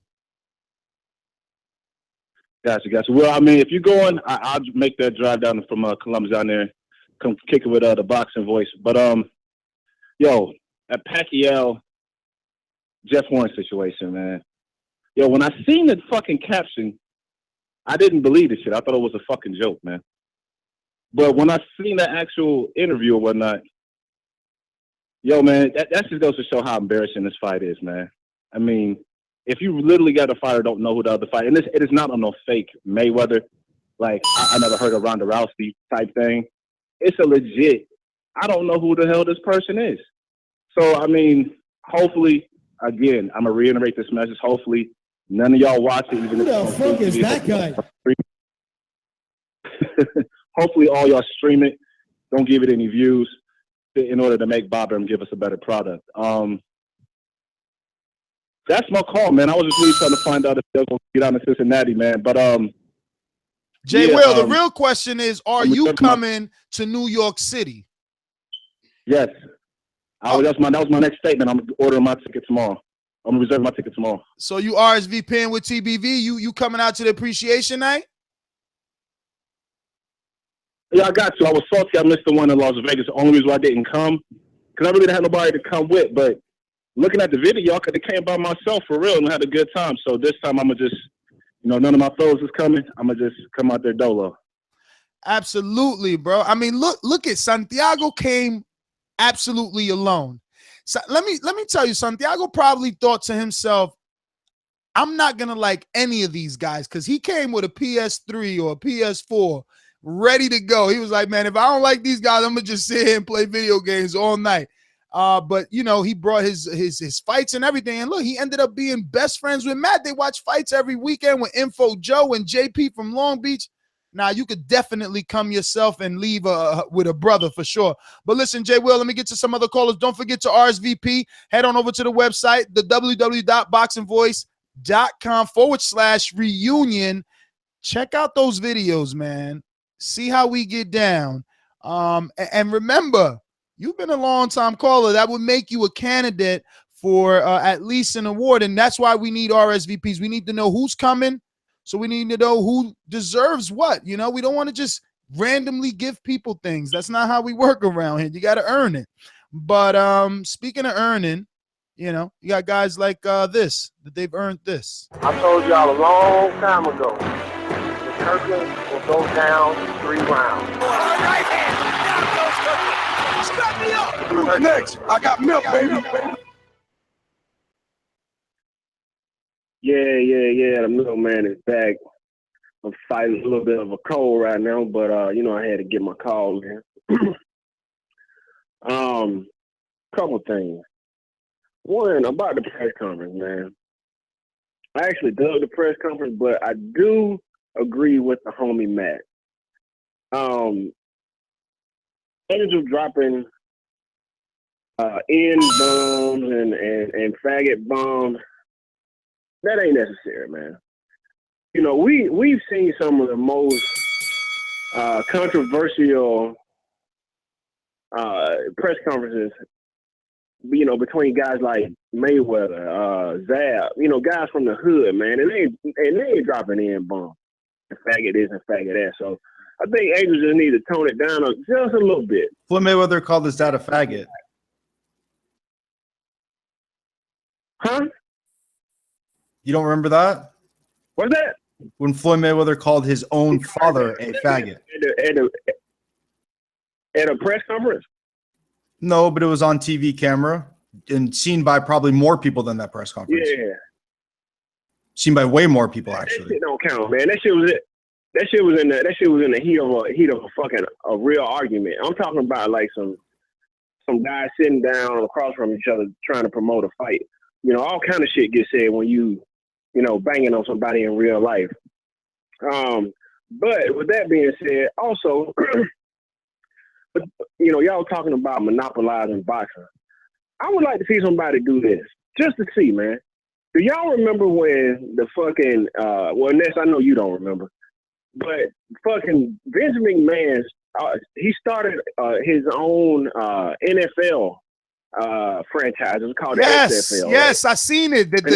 Yes. It was like a 50-yard football thing. I never watched that shit. I used to see it and it was like, why is the fucking field half the size? Right? That shit? Yeah. Garbage. Yeah. So basically what they did was, it was the same kind of rules as football, but they added other things that you wouldn't see in football. But my point is this. If somebody said, you know what, I'm going to just go out and try to sign as many fucking boxers as I want. I'm going to fucking put my own company together, call it, I don't know, boxing something, whatever. Fuck the belts, fuck the WBA, the IBF. We're gonna make our own fucking belts, and we're gonna fucking just fight people that are in this fucking stable of fucking fighters. I want to see how it would go down, man. I mean, guys like Bob Arum have basically been doing that shit for years. So if somebody was able to get a bunch of fucking fighters, put them under one umbrella, and just fight within that stable, and don't worry about the sanctioning bodies, fuck them, and you just disperse the belts that you made. I'm curious to see how it would turn out. I mean, it's simple. Do you know the one reason it failed? It's a simple reason why it failed, right? And why your scenario may not work. Why did the XFL fail? It's because the best talent that played football was not there. So sometimes if they don't get the best fighters and these guys aren't fighting them, it's going to water down the sport. So that's the difficulty. You got to try, though. You got to try. Well, we need to get to our boomerang, so let me do that. Mr. Whoop. Mr. Info Joe. I didn't mean to do that. My bad, Info Joe. I hope is Info Joe on the line? He gonna be like, what the fuck? No, he isn't. Oh, thank God. When you hear this on the playback, at least you have a little smile on your face. Popping all this champagne, popping all this rosé, getting money like Jose, chain cold, Norway. Shorty wants that foreplay. I'm like, no way. Gotta rock it like Coldplay, killing it. OJ, getting cheese like Green Bay. Call me Aaron Rodgers. Boys, what's going on, guys? How you guys all doing? Jose, good, what's Jose. going on? How's Canada? Is it cold over there? You guys got snow? What's the weather like over there, man? I never asked you these things. How is it over there? You know what? I can't believe you're complaining there like you were like a little baby in your video there about the cold, man. We're here at like minus 30 degrees, man. Minus 30? Get on and you're out there for 5 minutes. And yeah, man. It's cold as fuck out here, man. Man, you need to relocate, buddy. Absolutely. That's why I go to as many boxing fights as I can, man, because I hate the cold. Anyway, I just want to speak. There you go. Speaking as a Canadian, man. Holy shit, man. Angel Garcia, he just went a little bit overboard, man. I know that's, a word that Americans say a lot, but you got to remember where this fight's going to take place, man. It's going to take place on network TV, man, on CBS. It's probably going to shy the network away from promoting this because they're not going to trust Angel, man. If he says that shit while on CBS, they're going to have to shut that shit down, man. Certain things just can't be said. And I just think at the end of the day, the average person is going to look at Angel Garcia and just think he's some goofy looking white guy saying the N-word, man. And that's just not acceptable, man. That's my take on that. I do agree with MD. You got to promote fights, but I think the fighters got to do it, man. I don't think Angel Garcia has, any business trying to be the bad guy in the promotion. Mike Tyson said a lot of shit, but he could back it up. Angel Garcia, probably the reason Danny is as good of a fighter as he is It's because he had to probably beat up all the guys that would beat up on his old man. You know, I don't know. See that totally happen. And as per Gervonta, I think 400,000 people watching is great because chances are they're all hardcore fans, and I think he's a star within the hardcores, man. Like everyone's gonna watch him now. I know every time he fights going forward, I'm gonna want to watch him as well, and that word of mouth is just gonna grow even more for him. So I think that's a star in the making. And love the coverage yesterday. You guys did an amazing job at the press conference, and you know I just hope that Danny picks it up with Monster. Danny does have to pick it up, man. He can't have his dad do all the talking. I almost felt embarrassed for the kid. He couldn't even talk. His old man was talking over him. You know, he's got to. I know he can't tell his dad to shut up there on stage, but he's got to talk to his dad and tell him to just cool down, man, because he's taking the shine off of Danny. And you know, and it was kind of pointless because the two of them were just kind of, you know, they didn't even feud or fight or anything, Garcia and Thurman. They were kind of being somewhat friendly there when they were kind of facing off. So I don't know if I buy it, right? So I don't know. That's my take on it. And, you know, I'm excited to see what the undercards are going to be for that. Did you guys get any information on that yet or not? So it was classless for you? It was distasteful? Yeah, Jose, I just don't think it's that big of a deal. Man. Like, it's not that controversial. Like, they said some shit. You got to look at it as a perspective as like I'm as neutral as it comes because I'm Canadian and I was cringing. I showed people at work and they were like, "Holy fuck, what's wrong with that guy?" Like, you just can't say that. But Jose, can you also? Oh shit, he's gonna have to use that boomer, man. I mean, again, it's like, I'm sorry, like if you're from Philadelphia and you're Puerto Rican, you could use the N-word. It's been deemed socially acceptable by people that live in that area, and that's a fact. I'm sorry, we're not trying to market the fight to people in that area. That's the thing. So when someone from Canada, it's okay in this area. That video, the fight's not only in that area. When someone shows that video in Canada and they have no idea about the culture, they cringe and they go, "Oh, you know, whatever." They're not going to watch boxing anyway, so you know that's how it is. But when you want the fight to do 8 million views or 10 million views, callers, ladies and gentlemen, and we may get a special guest. So I want my host to know that we might have Adam Lopez, who's going to be headlining Friday nights, which is tomorrow's night's Showbox. So that is the only boxing we have. We might as well get the young Adam Lopez on the show. We're going to jump out to some callers here. We got some international folk. Let me get to Johnny Raga on Skype. Talk to me. You can hear me? Loud and clear, brother. Yeah, I was just checking out the podcast. Is that going to be the new place to stream it from? What is that? See the link you just sent me? No, that's Patreon. That's something else. That's exclusive content that we don't have available anywhere else. Okay, I was just gonna say the Pacquiao and Jeff Hearn fight. It's just, who's Jeff Hearn, by the way? I mean, I've checked his record out. He's 16. Who the fuck is that guy? Who the fuck is he indeed? But yeah, I don't think that fight's gonna sell. But where they fight, by the way? They fight in America. Australia is the word. Sydney. They fight in Australia. Wow. Yeah. Okay. Fuck that fight. That fight's dead. But Danny Garcia and Keith Thurman. I don't know why people making a big fuss when he was calling the N-word to his name to Keith Thurman, because he said it before to Zab Judah, to some next people, to Khan. He called Khan a Pakistani, whatever. He called Crawford. He said Crawford. He uses it in every single sentence he's ever been interviewed by Ness. I guess it's because this is like, I don't know, national, because it was at CBS. I don't know why. I don't know why are people acting like it's brand new. I have no clue. Exactly. I mean, he called Khan something. He said to him, "Go on your carpet, go fly back, whatever." And he also said, he goes, "I never heard about no Arab with a chin," which I think is actually directly derogatory. He said, "I never heard of a Pakistani that could fight." Pakistani, yeah. No, but he actually said, even though Khan's not Arab, he actually said that phrase. That you can look it up. No. says- I remember he I said some remember him racist saying shit. Pakistani, but this is what I'm saying. He just, it wasn't even a week ago. I mean, no, literally, it was like less than 90 days that he ranted on my interview about Terrence Crawford. He said nigga there, and he said nappy hair and everything. Like, listen, he is who he is. He is who he is. You either hate him or love him. Simple. I mean, he's done it before. I don't know why it's different now. CBS or nothing. It's still the same person we're talking about. So Because PBC is trying to clean up the sport. Don't you get it, man? Trying to clean up the sport. That's why that press conference ain't out there no more, because that wasn't part of the plan. Angel probably gonna have to pay for that. All that production down the toilet now. They're gonna have to. It's so many blurting out that they're gonna have to do. Angel, and he kept saying Trump. I didn't know it was a Trump supporter. That's a new one, though. Yeah, man. Well, when you got money, you're a Trump supporter easily.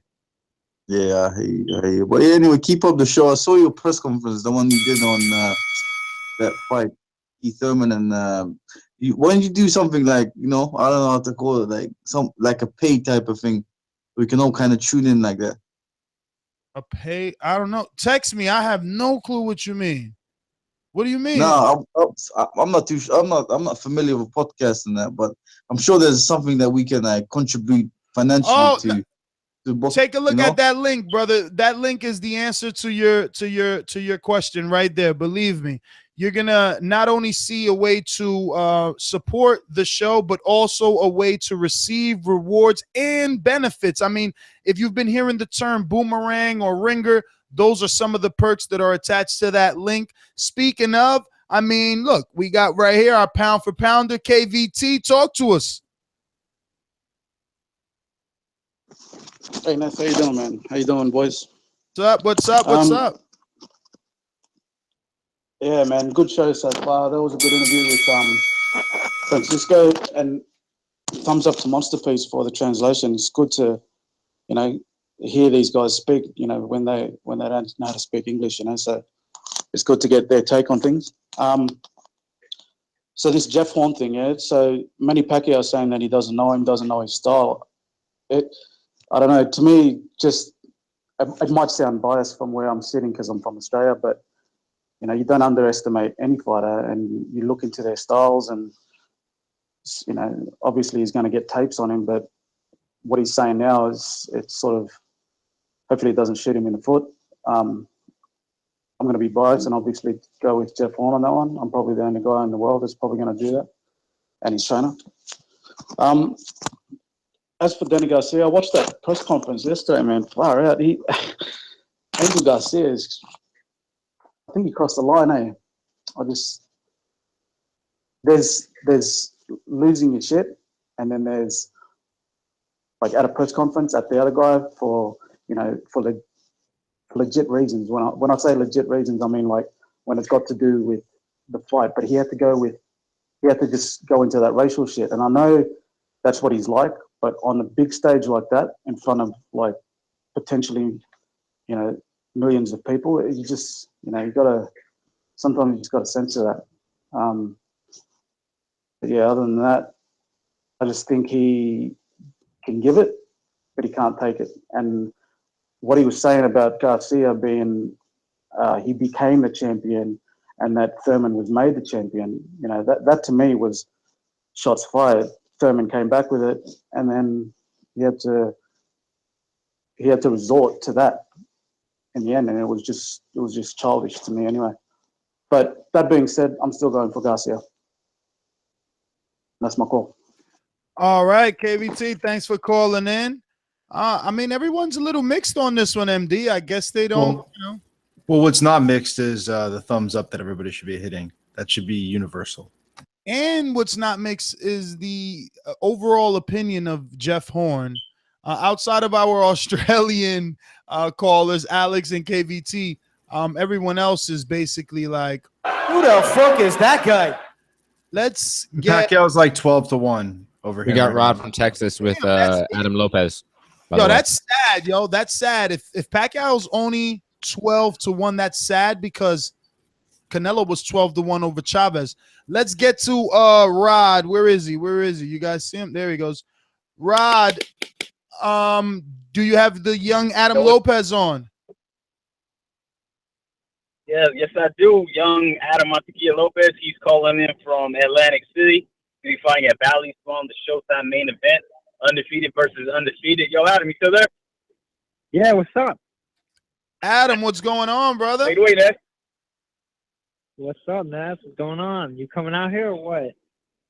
I'm coming out there, brother. I'm a little nervous, man. I know Danny Roman, man. He's signed to Thompson. He's been doing his thing for some time. Yo, tell me you got this, man. We gonna left hook him to death or what? Yeah, you know I got it. I'm gonna give him something he hasn't seen, you know. So how was training camp, man? I mean, I know you over there with Ronnie Shields. How did everything go?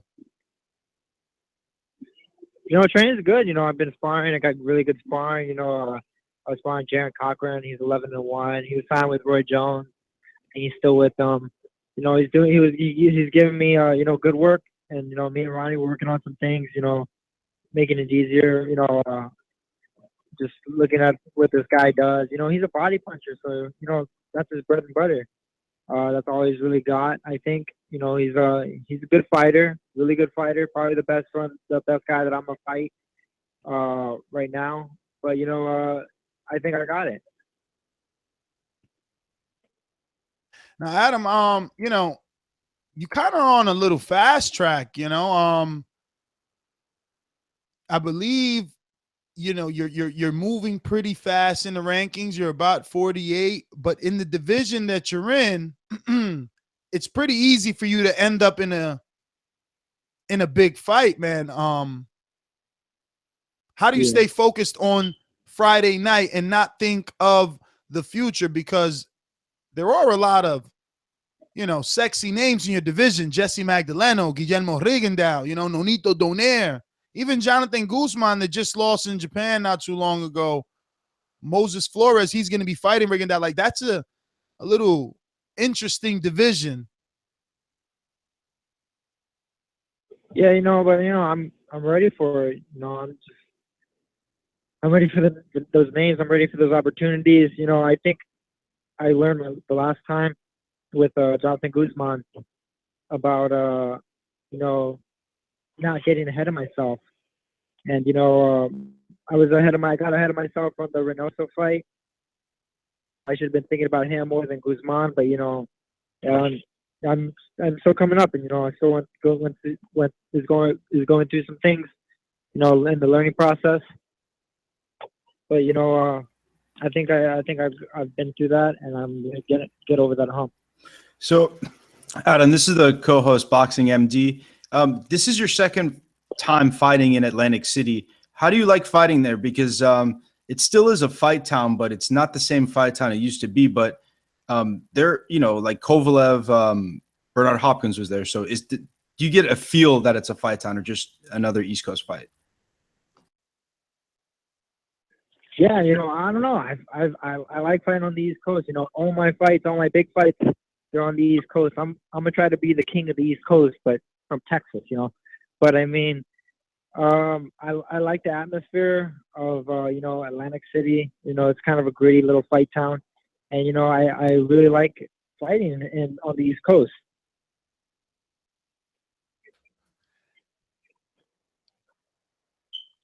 So, Adam, what have you seen of Daniel Roman?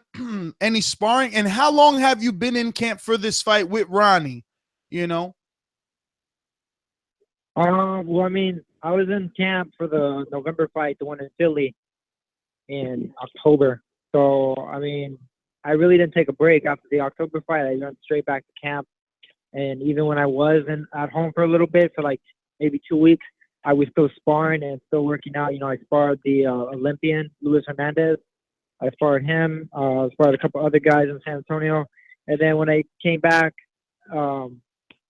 maybe like after Thanksgiving. I came back to Houston, and I was in that camp. But I mean, as far as what I've seen from Daniel Roman, you know, he takes a lot of his YouTube fights. Usually he has the full fight on YouTube, and usually when there's a close, like a fight is going to be announced, he'll take them off.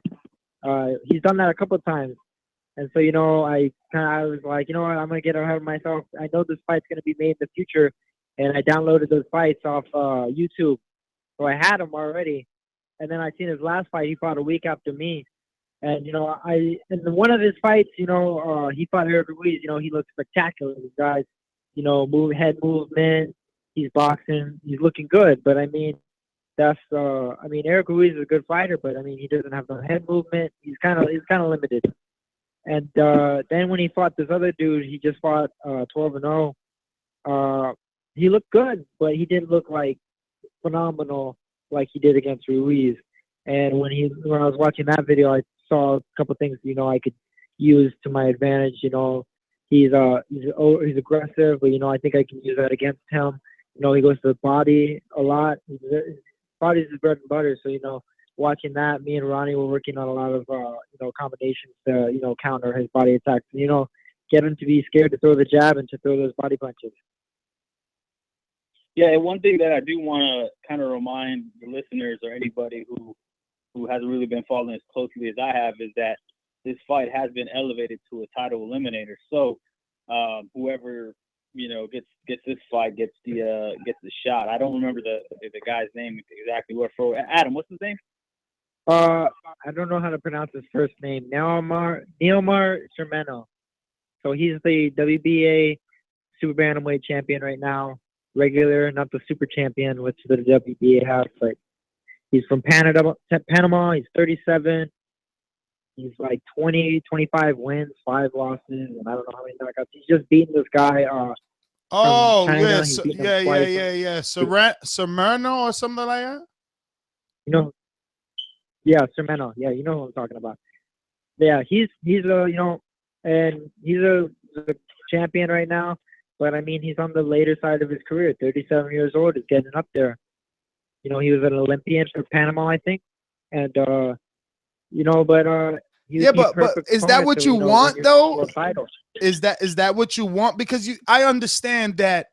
In your opinion, I mean, I hear what you're saying. You're like, yo, this guy's 37. He's ripe for the taking. He's ready. I could get him. But do you understand once you have that title, then your name has to be thrown in the ring with the bigger names in that division. I mean, right off the gate, then you have to face the true WBA because they're already trying to consolidate that title. So, you'll find yourself, I don't know, probably facing Rigondeaux after him. Well, you know what, man? Fuck it. I got to make some goddamn money. So, I mean, I need to get the title opportunities. I need to get to where I should be. I should have been here in 2015, fighting for world titles. So, I know boxing is a really patient game and everything, and, I have to be patient, but, I'm running out of time, kind of. I'm going to be 20. I'm 26 now. I don't want to be 30 years old and then finally fighting for my first world title. I have to I should have already been here, I feel. Well, definitely you have the right attitude. So, having that is a step in that direction. And, most trainers, especially Ronnie, is one that'll say that, once a fighter becomes a champion, they become 80% better. So maybe winning that title over this 37-year-old guy will, have you ready for what's to come. But it all starts Friday night. You're going to have to make that statement.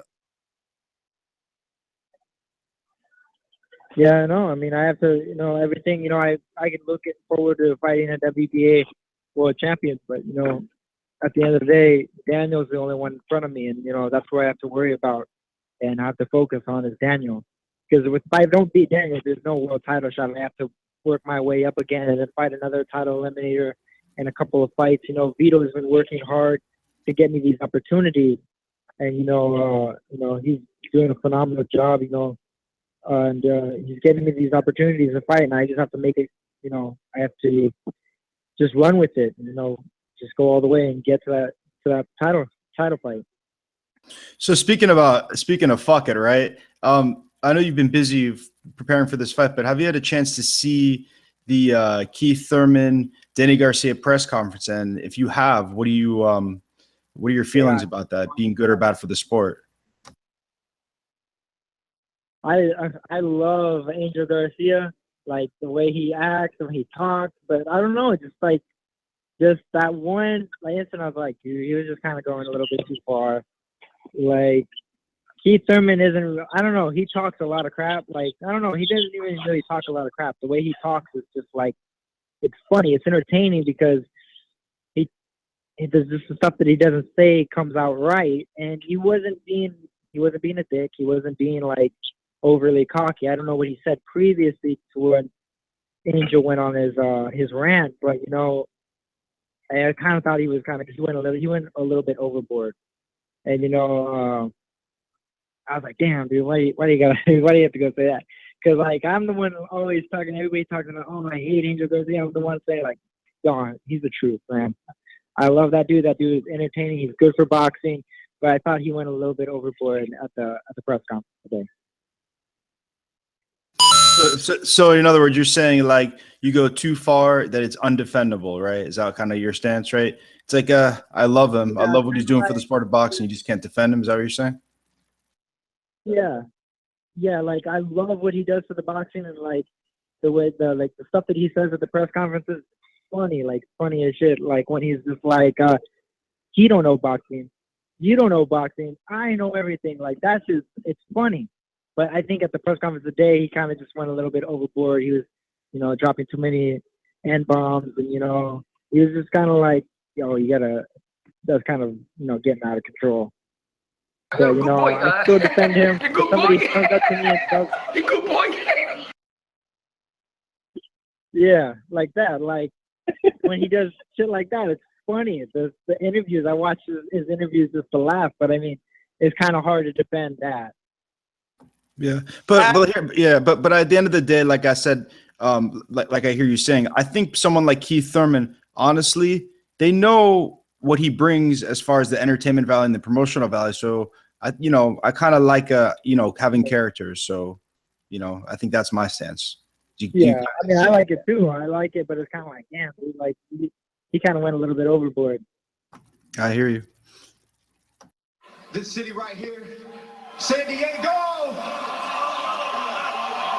San Antonio. My bad, baby, my bad. Yo, you can't defend Thurman. He fucking up your city, yo. I know, yeah, I can't.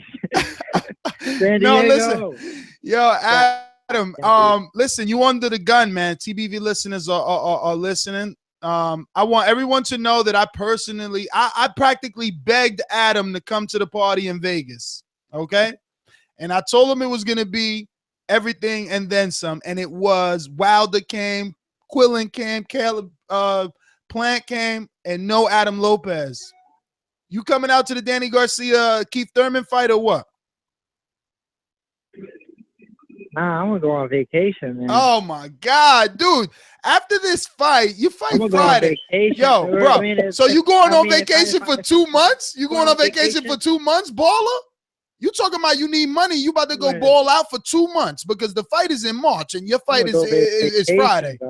Oh my God! All right, Adam, you gonna see. One day we're gonna be partying with Donald Trump. You're not gonna be invited. I would party with Donald Trump. You know, he'd probably be pretty cool to hang out with. Well, you ain't gonna be invited by then. Would go on if you hung out with Donald Trump.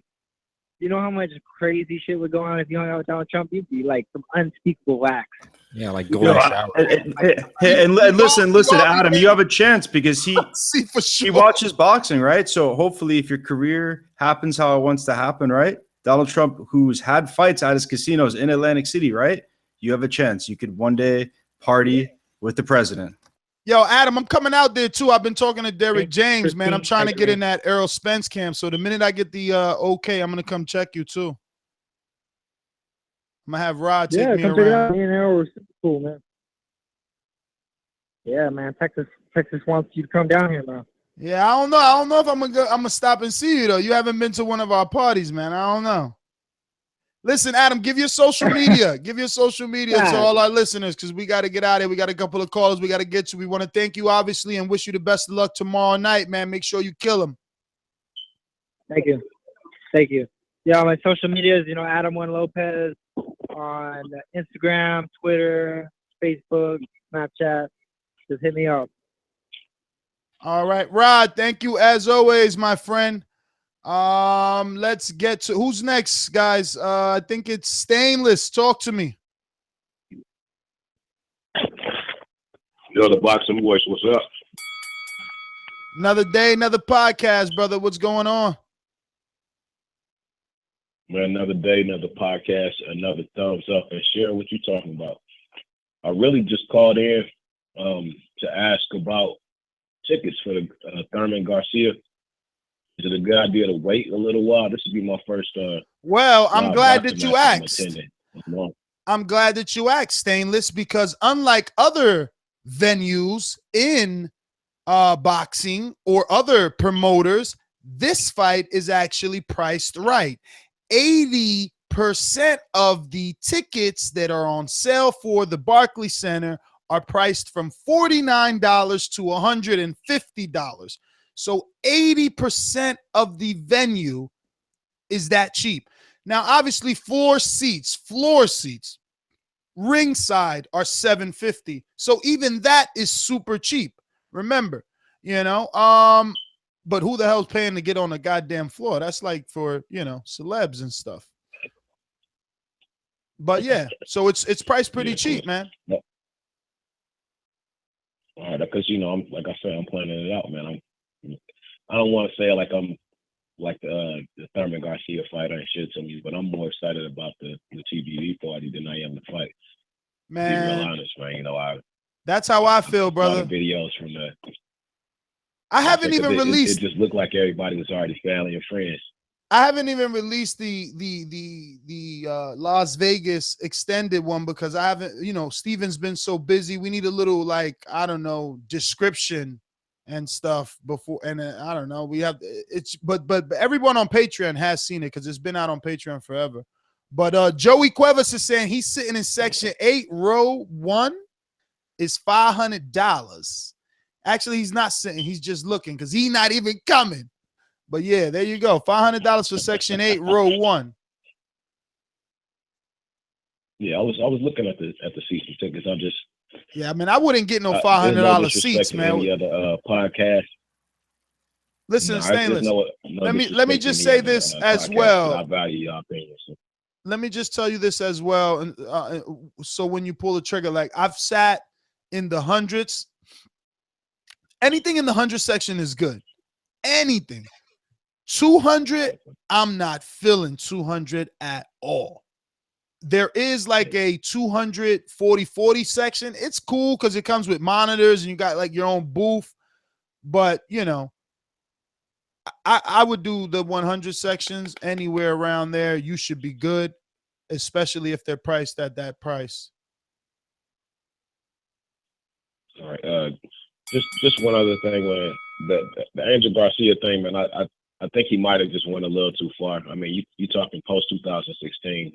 We still dealing with the Black Lives Matter thing, the big shooting that happened in Florida last year. Like we already tense enough, and you can promote a fight, push somebody and push somebody's button without taking it that far, And I've seen a lot of Garcia fights.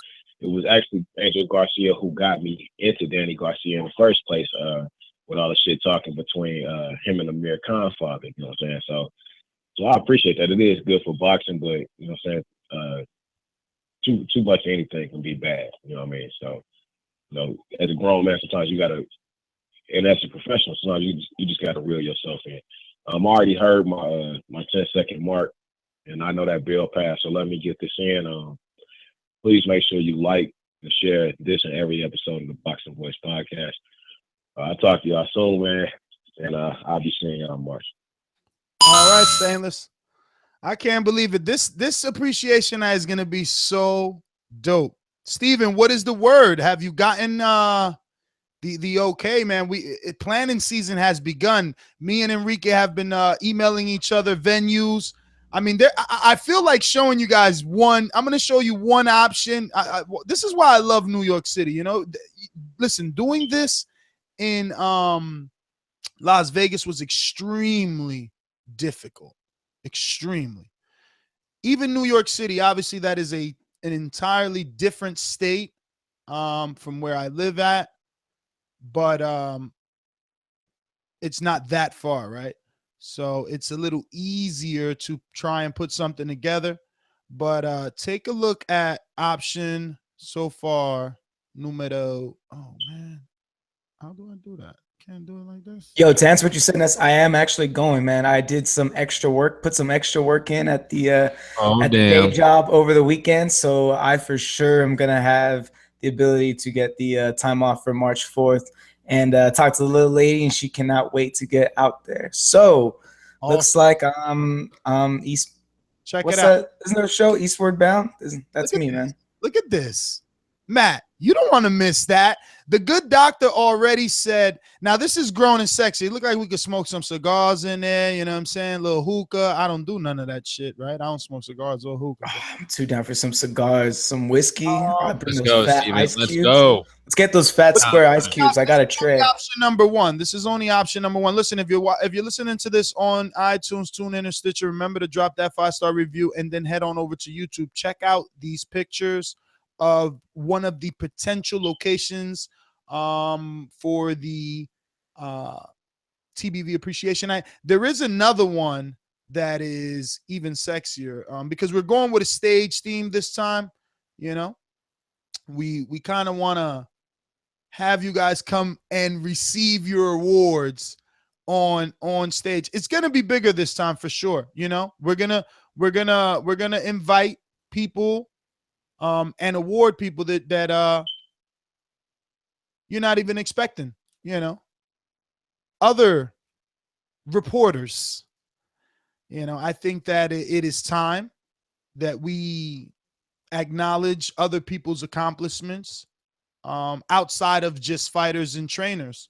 Wow, so we're really going full full Grammy, right, or Academy? With we were already we're recognizing our peers and congratulating them on their work. I like that. That's classic. I mean, because we were already doing that, right? Like our full intention in November was to some way somehow give an award to Tom Lothar for the work that he's been able to do. You know, he's systematically become one of the more prominent promoters in boxing with just like 3 fighters or 2.5 really, because it's like Klitschko, Triple G, and he subsidizes the services of Roman Gonzalez through Tekken and whatever other company, you know what I'm saying? So it's like this dude has been able to somehow become a household name amongst at least hardcores and sell out venues. So yes, I wanted to award him, but he was busy.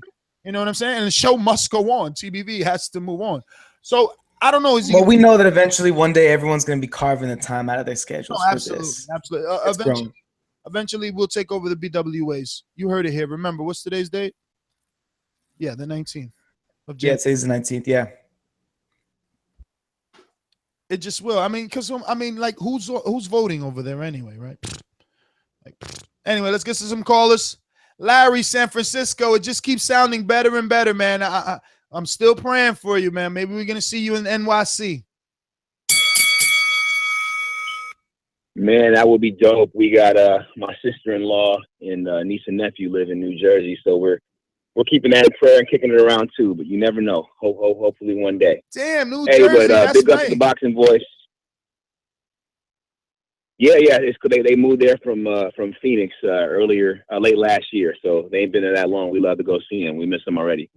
But I ain't got much tonight. I just wanted to give props to Monsterpiece for that the interview. I got friends who do translation, and it's not easy. They tell you that it takes a lot out of you and it's hard work. So big ups to Monsterpiece on that. And yeah, appreciate the shows as always. Please keep them coming, and I'll catch y'all next go around. I'm out. All right, and let me actually do this right now for my man Christian. Right, I think Christian Carbajal, I believe his name is. Christian already RSVP'd. He was so excited, guys. He wanted to RSVP for 2 people, and he went and RSVP'd for 4. So we're gonna issue Christian, his refund on 2 of those RSVPs. But you should do what he did, because everybody's coming out from everywhere, and we haven't even begun to announce like who's coming in terms of. Yeah, like last time, by getting this close, we were announcing people we were inviting. We were announcing for sure, more or less what the venue would be. We'd have like a menu set by now, but we haven't even begun to mention, who's actually coming. The goodies. But just know that everyone is coming. Like, this is such a big fight. Who's not gonna be there or available to be there? So it's gonna be sweet for real. I can't wait. Super excited. Head on over. Yo, Matt, we may be getting it /reunion so that you can RSVP as well. You can also see everything there, how it's going down. Check out all the other videos. Go ahead, MD. Yeah, I was going to tell Matt, we're not going to get Trump because he'll be in DC, but we may be getting Barron Trump, little young Barron, right? He's still going to be in New York. We got a new caller, I think. I don't know. 347. First time calling in. Who's this? 347. 347-652. 347-652. Man, you must either got a dying Bluetooth or a faulty earpiece. Whoa, do you remember that happened to somebody last week? Like, he called in, and right as we got to him, his phone died, and he couldn't hear us, and we were talking to him, and he got all mad. 347, are you there? Man, he's there, but he just sounds horrible. Sorry, buddy. We'll come back to you, man. Get off that Bluetooth or whatever you got there. Alex Lemon in the chat. What's going on, Alex? Alex, I have you know, Monster Peace notified me today that she is working on Ramirez. She's tightening the noose around Ramirez. He's going to be around. Soon enough, we'll be announcing the Jose Ramirez interview. All right, that's great news, bro. Hell yeah. Hey, first of all, hello to everybody on the show and in the chat. Hey, Danny Garcia, just real quick. Danny Garcia is not going to go against his dad in public like that, because everybody knows when you're with your boys or your family and shit pops off, you back them up no matter what. And then when it's over and you're at home, then you say, hey, man, you was wrong for that. You know what I mean? But you back them up first. You never go against them like that when in the moment. So for him not to, for him to let him go off like that, he's letting him go off because that's he's backing him up. And then he did get up though when Thurman went towards him, so I give him props for that. But I really want to talk about the whole fact that the boxing is dead, because that's crazy to me, because I know about the Golden Boy, about how they just got the ESPN2. Uni Mas is on like 3 times a month. Bounce TV, I don't get that because it's not available on DirecTV.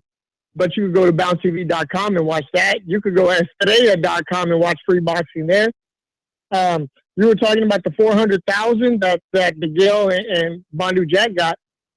That's against the NFL playoffs, and those two names are not known to the casual fans. So to me, I actually give them props. That's more than what I expected.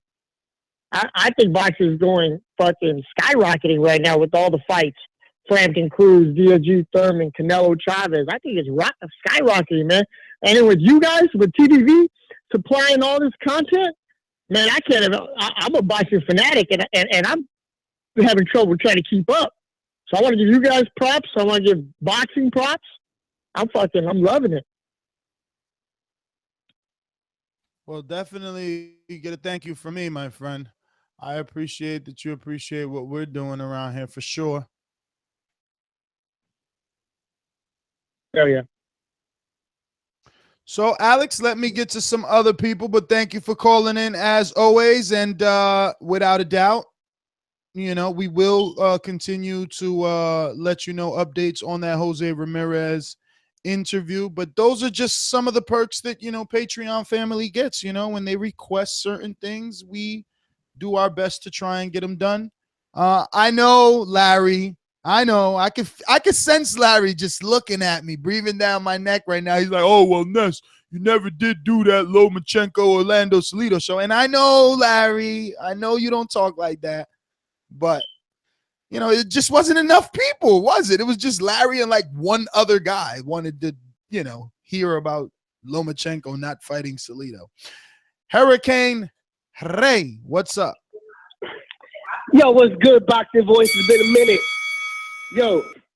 Yo, Ness, who the fuck gives a fuck about Jeff Hearn? Like, seriously, like, we're gonna make a big deal about this? Like, come on, man. Like, who the fuck is Samuel Vargas when Danny Garcia fought him? Nobody heard about that cat. And they're both comparably about the same as far as boxing experience and boxing level. So, I mean, who really cares, man? The point is that Manny Pacquiao came in, fought Timothy Bradley. I know nobody wanted to see that, but he was a champion. He vacated the belt. Then he fought Jesse Vargas, man. We got to cut this guy some slack, man. He's been giving us great fights for many years. And on top of that, man, he's probably going to have a big fight ahead of him. Now, as far as the conference goes, the press conference, man, I love this shit, man. I don't give a fuck, man. I don't give a fuck what Angel Garcia says is all part of the sport. I know it doesn't come from a place of racism. It's just the way his mannerism and the way it talks. But man, honestly, man, he looks scared, man. He looks scared for his son, man. When Keith Thurman took a step towards him, he ain't even took a step to him. So, you know, I'm from the streets, man.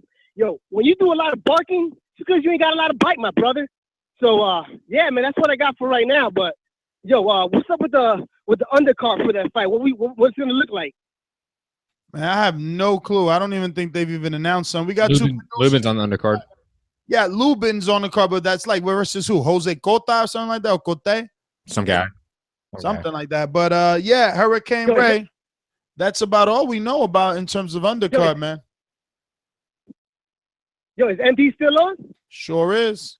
MD. Oh, MD, yo, what's up, man? You ain't backing me up on this? I'm going head first with Manny Pacquiao defending him, and you just slouching back there, not saying anything. You letting Ness eat you up like he usually does.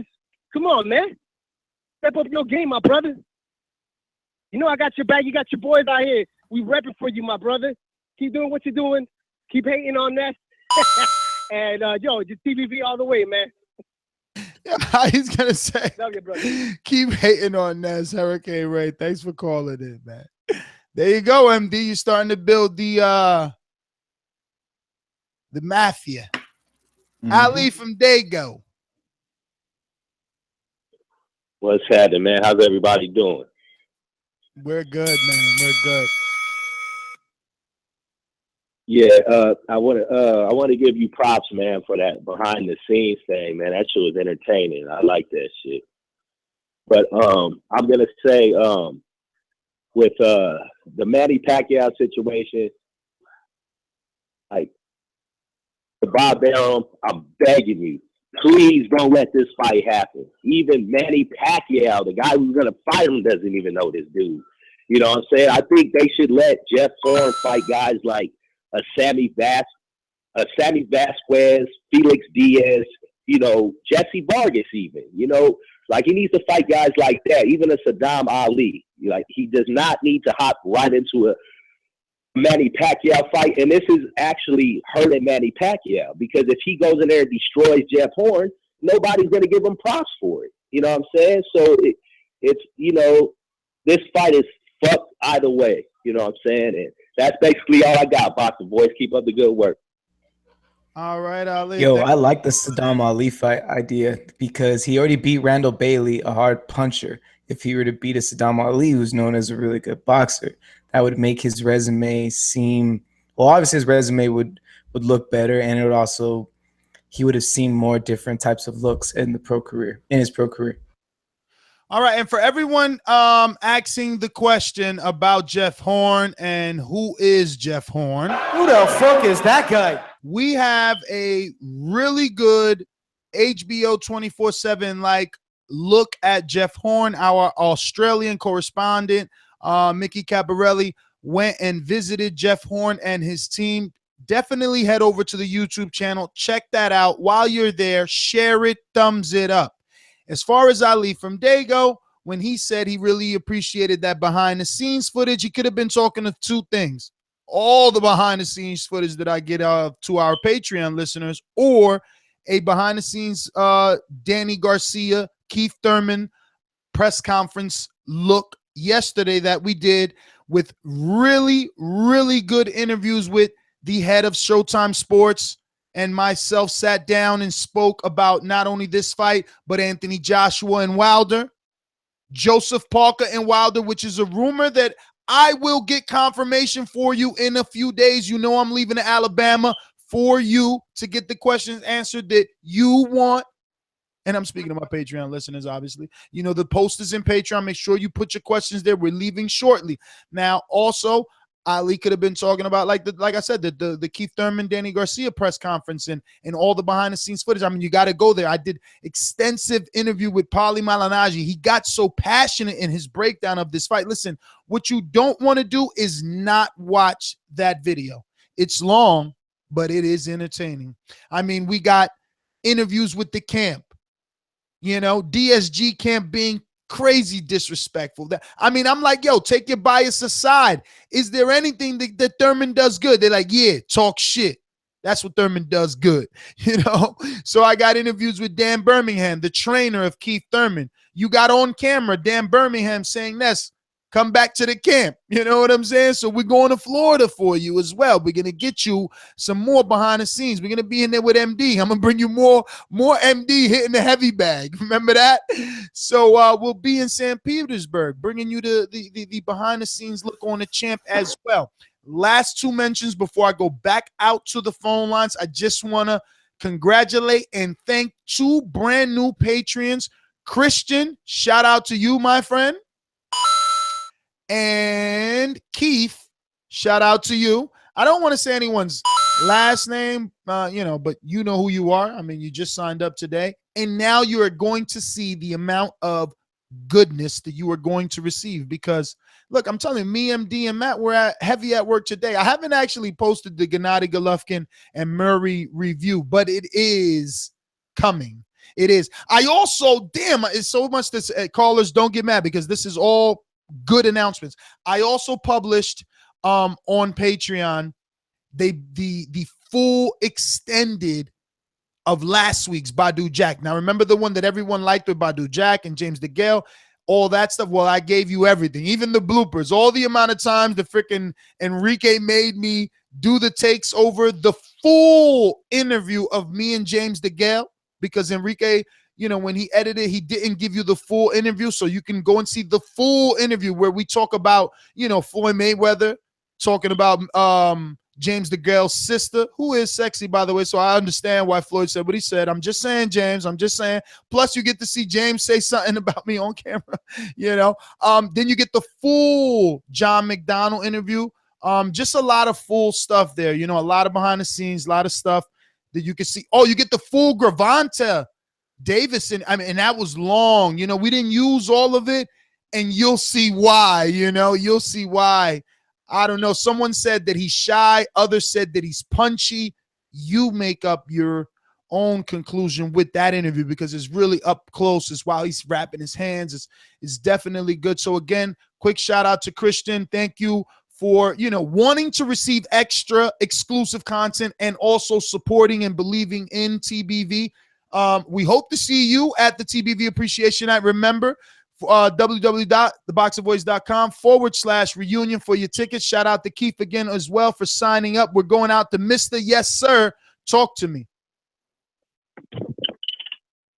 How's everyone doing? I'm looking on YouTube right now, and what's the last picture, and why is Errol Spence and Kell Brook up here? I have no clue what you're talking about. Errol Spence and Kell. Oh. Why is it there? Because Eddie Hearn obviously was back in the media talking about Errol Spence and Kell Brook, but really talking about Kell Brook and other people. Kell Brook in 154, Kell Brook and anything not mentioned Errol Spence. So we're like, why is Kell Brook and Errol Spence always in the media except about a fight? You know, Kell Brook needs to vacate. What should be done? Because we don't understand what's going on. All right, well, going from the no one heard of Jeff Hearn. Hey, I never heard of Chris Algieri until he beat the Siberian Rocky guy, and now we use him as a good measuring stick. So, you know, this could be good for boxing. We always need someone else to to measure with. So Jeff Horn could be that person, unless he does the fucking upset. Jack and that flop, 2 non-American fighters on a Showtime. I'm not surprised on that one. And what's this last picture on YouTube? Is that is James DeGale. James DeGale and George Groves. James DeGale is telling George Groves, forget about that WBA shot you got with Chudinov. Relinquish that and just come fight me for the IBF. Let's do this rematch. You beat me once. No one believes you beat me. Let's do it. It'll be big.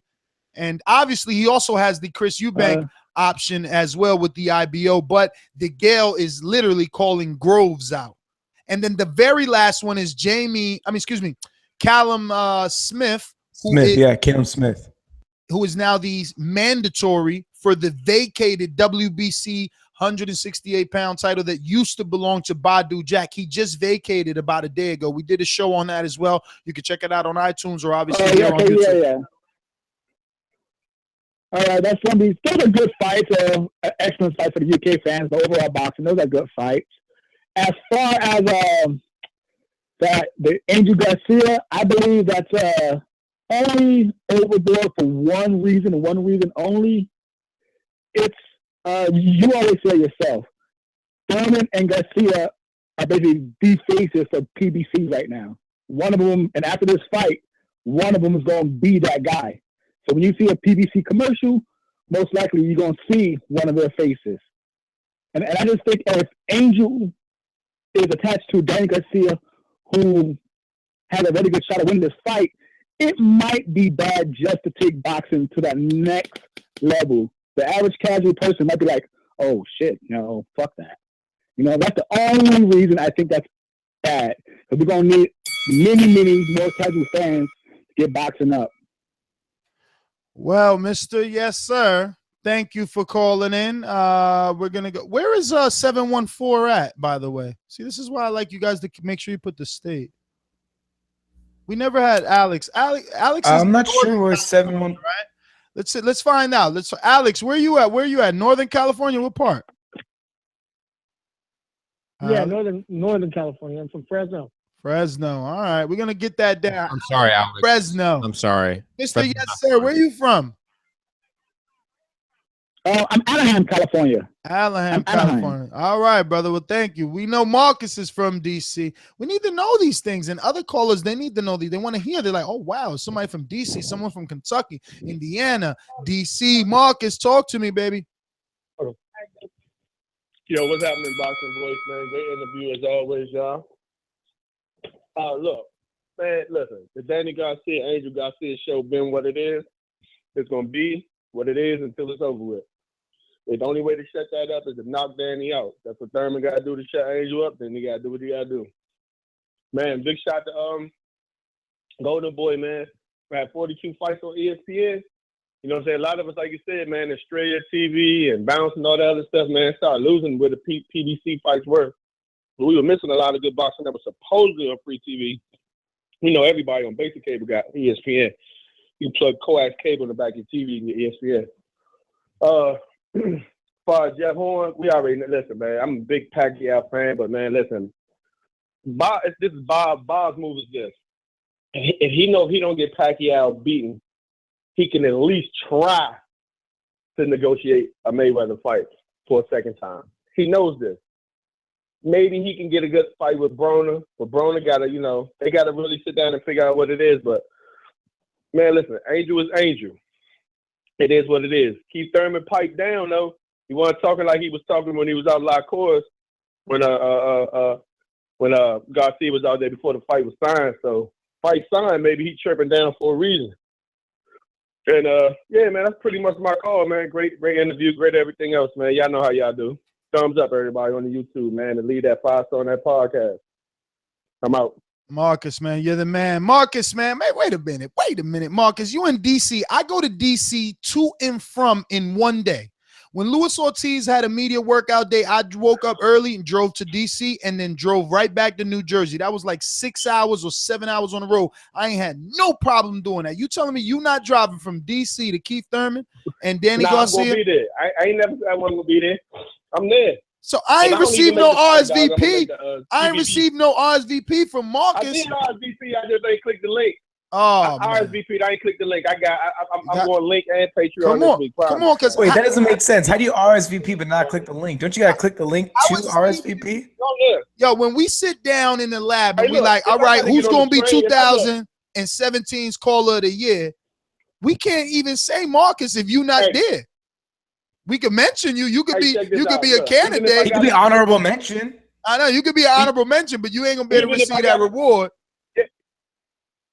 I already know. Hey, listen, even if I gotta get on the little Eastern bus or the mega bus down here for $20, man, I'm there. That ain't nothing. Now man. Small. that's That little exactly interstate what I small, want to man. hear. I'm there. That's exactly what I want to hear, Marcus. Thank you so much for being a listener, and I believe you. Don't worry about it. I'm just pulling your leg, but as that, I really do want you to RSVP because even before I ask you this question, you know that there's been calls previously that I've mentioned. You know, you having phenomenal calls, especially in the last at least 60 days. So, you know, at least candidate. I mean, you never know. There's obviously a voting system, you know, but I can at least what is it called, Matt?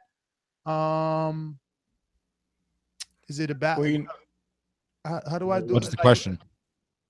You know, Oh, you're gonna nominate him. You're gonna nominate him. There you go. It escapes That's what you're gonna nominate. do. There it is, I would man. love to nominate Marcus as a You know, Ness, don't be making promises you can't keep, though. You can't nominate him if he doesn't RSVP. That's important. Who else? Now that we're here, we got some other Amin. callers to get to. Amin and Marcus and Milkman have called in on almost every one of our spontaneous shows. That's right. Milkman. Santiago makes it out there again, then Santiago's got to be in the running again. Info Joe. He's always in the Info Joe. running. If Santiago RSVPs, he's at least a candidate for a Gypsy King Award, a Gypsy King Award. What is it? Is it King or what's it called? Yeah, it's Gypsy King. It's a Gypsy King. Yeah, That's what because we named it after the after Tyson. Tyson nickname. Even Info Joe. I mean, whoa. Larry from San Francisco. I know he's not going, but if he did, I think he would be in the running for sure. Info Joe would be in the runnings for a Gypsy King Award because he went New York, Las Vegas, and then he would be back to New York. And he's going solo dolo, just him, no wife. What? That's crazy. He's not taking life. Dude, that was so cool meeting his wife last time. Man, she went to the fight. she's got dope. the TBV gear she got at the appreciation night. And that's how you're supposed to do it. Because we hook you up at the TBV appreciation night. You got to show out with it on fight night. And she put her own style on it. It was amazing. It was great. Oh man, that's kind of Alex from Australia. He's been calling in all the time. And for international, obviously that means more because you guys are calling in on different hours, weird hours. So Mohammed from South Africa. He's Mohammed. He's the number one in my opinion for travel. Muhammad is coming. He's gonna get it. I don't know if you were on yesterday, Stephen, but Muhammad is coming. We bought. He's been saying that. Ness, he's been saying that since before we had the VIP link out there. Since we had the link for the reunion out there, but since before that, he was asking for it. Like, yo, I want to go. So I know, man. I'm well aware. I'm excited to meet him. No, I'm super excited. It's insane. I think this one is going to be probably our best one ever. I'm telling you, we're ahead of the game as well. We're looking for appropriate venues, but just based on RSVPs, you know, I think that we're gonna get more as time gets closer. You know, people, you know, are gonna want to buy the tickets. Like I said, we haven't even announced. What if I'm really able to pull the magic out of the, you know, the rabbit out of the hat and get those big A-listers? Then everybody's like, oh, I need those tickets. I don't know. It's gonna get crazy really quick. I just want to shout out because right now my heart is pounding. Okay. It's listen, I know it sounds corny, but no, don't it can look, it can sound like whatever you want, but it's the truth. I appreciate every single listener that I have, whether it is Patreon or non-Patreon. But obviously, people who are Patreon, I love you guys, you know, because you believe in the dream and we're gonna get there together. I mean, look, 2017 and obviously the very last quarter of 2016 was a clear indication that TBV is on a upward rise, and we are listening to our listeners and you know, catering to you guys. All that rambling to say, Eddie P, shout out to you, my friend. Thank you for signing up to Patreon. But you will see that the very same listeners that call into this show to promote Patreon are doing it for a reason, because you have just unlocked goodness, my friend. You have just unlocked goodness.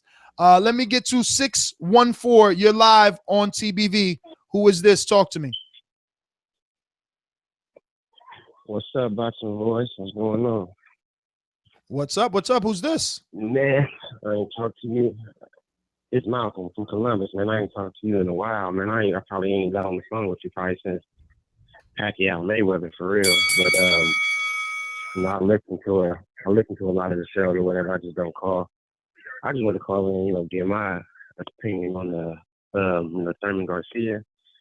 Yo, man, his pops talk a lot of shit. You know what I mean? A lot of shit. You know what I mean? And I know you're supposed to, you know, promote a fight, sell a fight, you know, all that. But, you know, just the way he was using the nigga word, you know what I mean? It was too much. You know, it was like he was using the N word, you know, as the insult. You know what I mean? Black people, when we say it, we don't just use the word as the insult. Like saying you a bitch ass nigga or you a hoe ass nigga. You know what I mean? Something like that. He was just saying nigga. It's like, dude, you know, calm down. You know what I mean? It ain't, you know, it's not that serious. But I mean, hey, to each his own. Yo, I didn't want to even, I didn't even want to like give any sort of take on this, but no one has said it yet. Did you have not an issue, but did it sound weird the way that he was saying it? Yeah, like, and that's what I was saying. Like, he wasn't saying it like my thing with like when black people, we use the word nigga like it's nothing to us. It's just part of our everyday vocabulary because we live that, you know, hip hop culture. But it's like, dude, he was saying it like he don't say it every day. Like he was really using the N word as the insult. You know what I mean? You like, mean there was intent behind the word? Boys and my brother. Nah, like, you know what I mean? It just felt like, you know, he was using it disrespectfully, like, you know what I mean? Like, nigga, you know what I mean? Like, dude. Well, I think that's what I was really at. trying See, to I was disrespect the man and call him a nigga. So I'm like, I was kind of coming from a different angle because you see, that's my thing. And I know we're getting technical here, but I wasn't really hearing it in the ER. I was hearing it more in the like GGA and with like a almost right. I mean, he almost changed his accent when he was saying it, right? And that's why I asked you, did it sound weird? Because I felt like he almost even changed his accent when he was saying it. I know it's gonna sound really controversial right now, but just walk with me. But I swear, wasn't it? He almost sounded African saying the shit. Keep it real, like, cause he was like my nigga. It was just like emphasized like that. It wasn't like ER or just. Do we have that queued up? Do we have that soundbite queued up? You would have to find it, but I cannot, because if I scroll through it, you're gonna hear me, you know, fucking looking for it. But it really, I don't know. I mean, look, it was attached to bitch ass nigga, right? But you see, that's the way I said, like, he was a bitch ass nigga. He wasn't. Also call him a faggot. Well, yeah. So do you think the bitch ass waters it down? It just sounded, you know, fucked up to me. You know what I mean? And, you know, he just kept saying it. It's like, all right, dude, you know what I mean? And, you know, some black people, you know, that right there would, you know, piss them off. You know what I mean? Hey, you know what I mean? I don't know how everybody else take it. You know, I ain't like it like that. You know what I mean? But I mean, hey, that's what he want to do to sell the fight. That's on him. You know? Marcus, you know, that was your call. Every caller gets about 3 minutes nowadays, and which is one round. But I do want to thank you for calling in because you have excited something in invoke new conversation, because now I'm thinking about it like this, guys. Okay. Let's say Marcus is right. Let's say the community turns on Garcia now because of his father. It's kind of the Mayweather effect. They pay to see you lose now.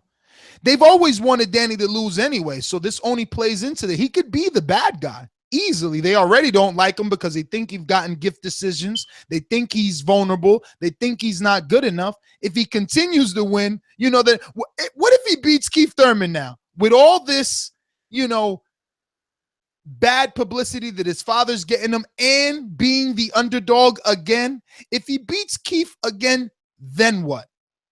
I think, unfortunately, because Keith Thurman isn't a superstar, it really has no effect on his But start casual sports fans. Wait a minute. But isn't he? Doesn't he hold? Doesn't he hold some of the best viewerships on? Doesn't he hold some of the best? He does. His fight Wait a against minute. Guerrero and his He fight against, he did some of the 3.13 best million numbers. views. Wait a minute. Doesn't Those he? are great numbers. Let me just finish my sentence. Doesn't he hold some of the best viewerships on some of those network televisions? And wasn't he always first choice for inaugural television boxing stuff from PBC? Yes. All right then. So I think that's why this fight is Thurman Garcia, not Garcia Thurman. I very briefly, I think that doing 3 million, 2 million, 4 million views is still within the casual boxing fan circle sphere. I think when you go to the 6 million, the 5 million, the 8 million, that's when you go outside that bubble. And I think if you appeal to a casual fan, then you are a star. I agree with that, but I don't think. No, I think if you have to show you're a star. You have to, just because you have the appeal doesn't make you a star. You have to actually show it in your numbers and your metrics, in your viewerships, pay-per-view buy rates, gate numbers, etc. Hey Matt, and I don't see them being superstars yet. But I think the way to be a superstar. Hold on, very quickly. The way to be a superstar is by beating a superstar. Manny Pacquiao and Floyd Mayweather became superstars in sports, not just boxing, in sports, by beating stars like Oscar De La Hoya. Namely Oscar De La Hoya. Yeah, no, listen, there's no debating that. That is the old model. That is what is proven to work. And I think it's still true. But we still need to find a new way. And thank you for watching that interview. You called me this morning. We talked about the Steven Espinoza interview. And that's what people need to not just the Espinoza. You spoke about the entire video. I'm directing people to the Espinoza interview in that entire video because it is about this very same conversation and trying to translate either Keith or Danny, who have been fighting on network television now for a year or at least two, into a superstar. And how do we do that when we're so used to using the pay-per-view model as that barometer, Steven? It's like, oh, he's a star because he can sell 1 million pay-per-views. But if you're not a pay-per-view fighter, like Keith and Danny, who are now network television fighters doing 3 and 4 million, how do we say they're a star if no one's paying to see them? I think doing 3 or 4 million is a star. People are tuning in. 3 or 4 million people is a lot of people. That's more people than we've discussed this when PBC first came about. We said you can't compare PBC to HBO fighter because premium cable. And so, not everyone's paying for it. There's this, and that. But 4 or 5 million people, Americans, watching boxing on a Saturday afternoon, that's a lot of people. That's a star. I agree with you, man, but they call us over here, I don't know what, PBC, Dick Ross, say things like that. That's ridiculous. And in terms of Danny Garcia, I think Danny Garcia is in the best position that he could actually be in. Danny's not saying anything crazy, so it's not like people are going to be coming after him with pitchfork and fire. Danny gets to keep his calm. Danny gets to keep his calm while his dad gets to not only to rile up the opponent and get under his skin, but in some ways it really does help promote the fight. And Danny just gets to focus on the fight. And that's always been the chemistry between them. You guys are wrong. There was a piece very quickly, hold on. Very quickly. I think that it does help sell an individual fight, but does not help sell Danny Garcia as a star. Because as a casual fan, remember, you have to put your mind in the casual fan, not casual boxing fan, but casual sports fan. If you see that video, what do you remember? Angel Garcia. You don't remember Danny Garcia. If you see that video, you're going to say, somebody needs to shut that moron up. They should. I want to see his son get beat up so his father stop talking shit. They're going to tune in to watch this father be embarrassed by the son getting his ass whooped. And if that doesn't happen, the Mayweather syndrome will be born for Danny Garcia. Mark my words. Mark my words. Plus, America likes its heroes flawed, man. There's all the big stars have had something wrong with them. If Danny's big problem is oh man, he's got a crazy dad who doesn't know when to watch what he says, people I think will still like him for it. I don't think there's gonna be I don't think any Danny Garcia fan who saw that footage is now not a Danny Garcia fan. I don't think that turned heads away from Danny Garcia's followers. I think they all know who Angel is. I agree. Yeah, the people that know him already know this is what is going to happen. They have accepted it. Just because like think about it, like all of our callers have basically said, most of them I would say that they generally got more entertainment from it, that they got excited from it. Most of our callers said that. While some did say that, yeah, like casual fans may not like that, but most of our viewers who are boxing fans, who are hardcore fans, said they enjoy it. But that's because we have accepted it. We've accepted our sports like this. Casual sports fans do not accept our sport as this because they do not accept our sport, period, because of this. But that's why I think they can still sell it, because it would be like, oh, he needs to get his ass whooped. Joey, Indiana, talk to me.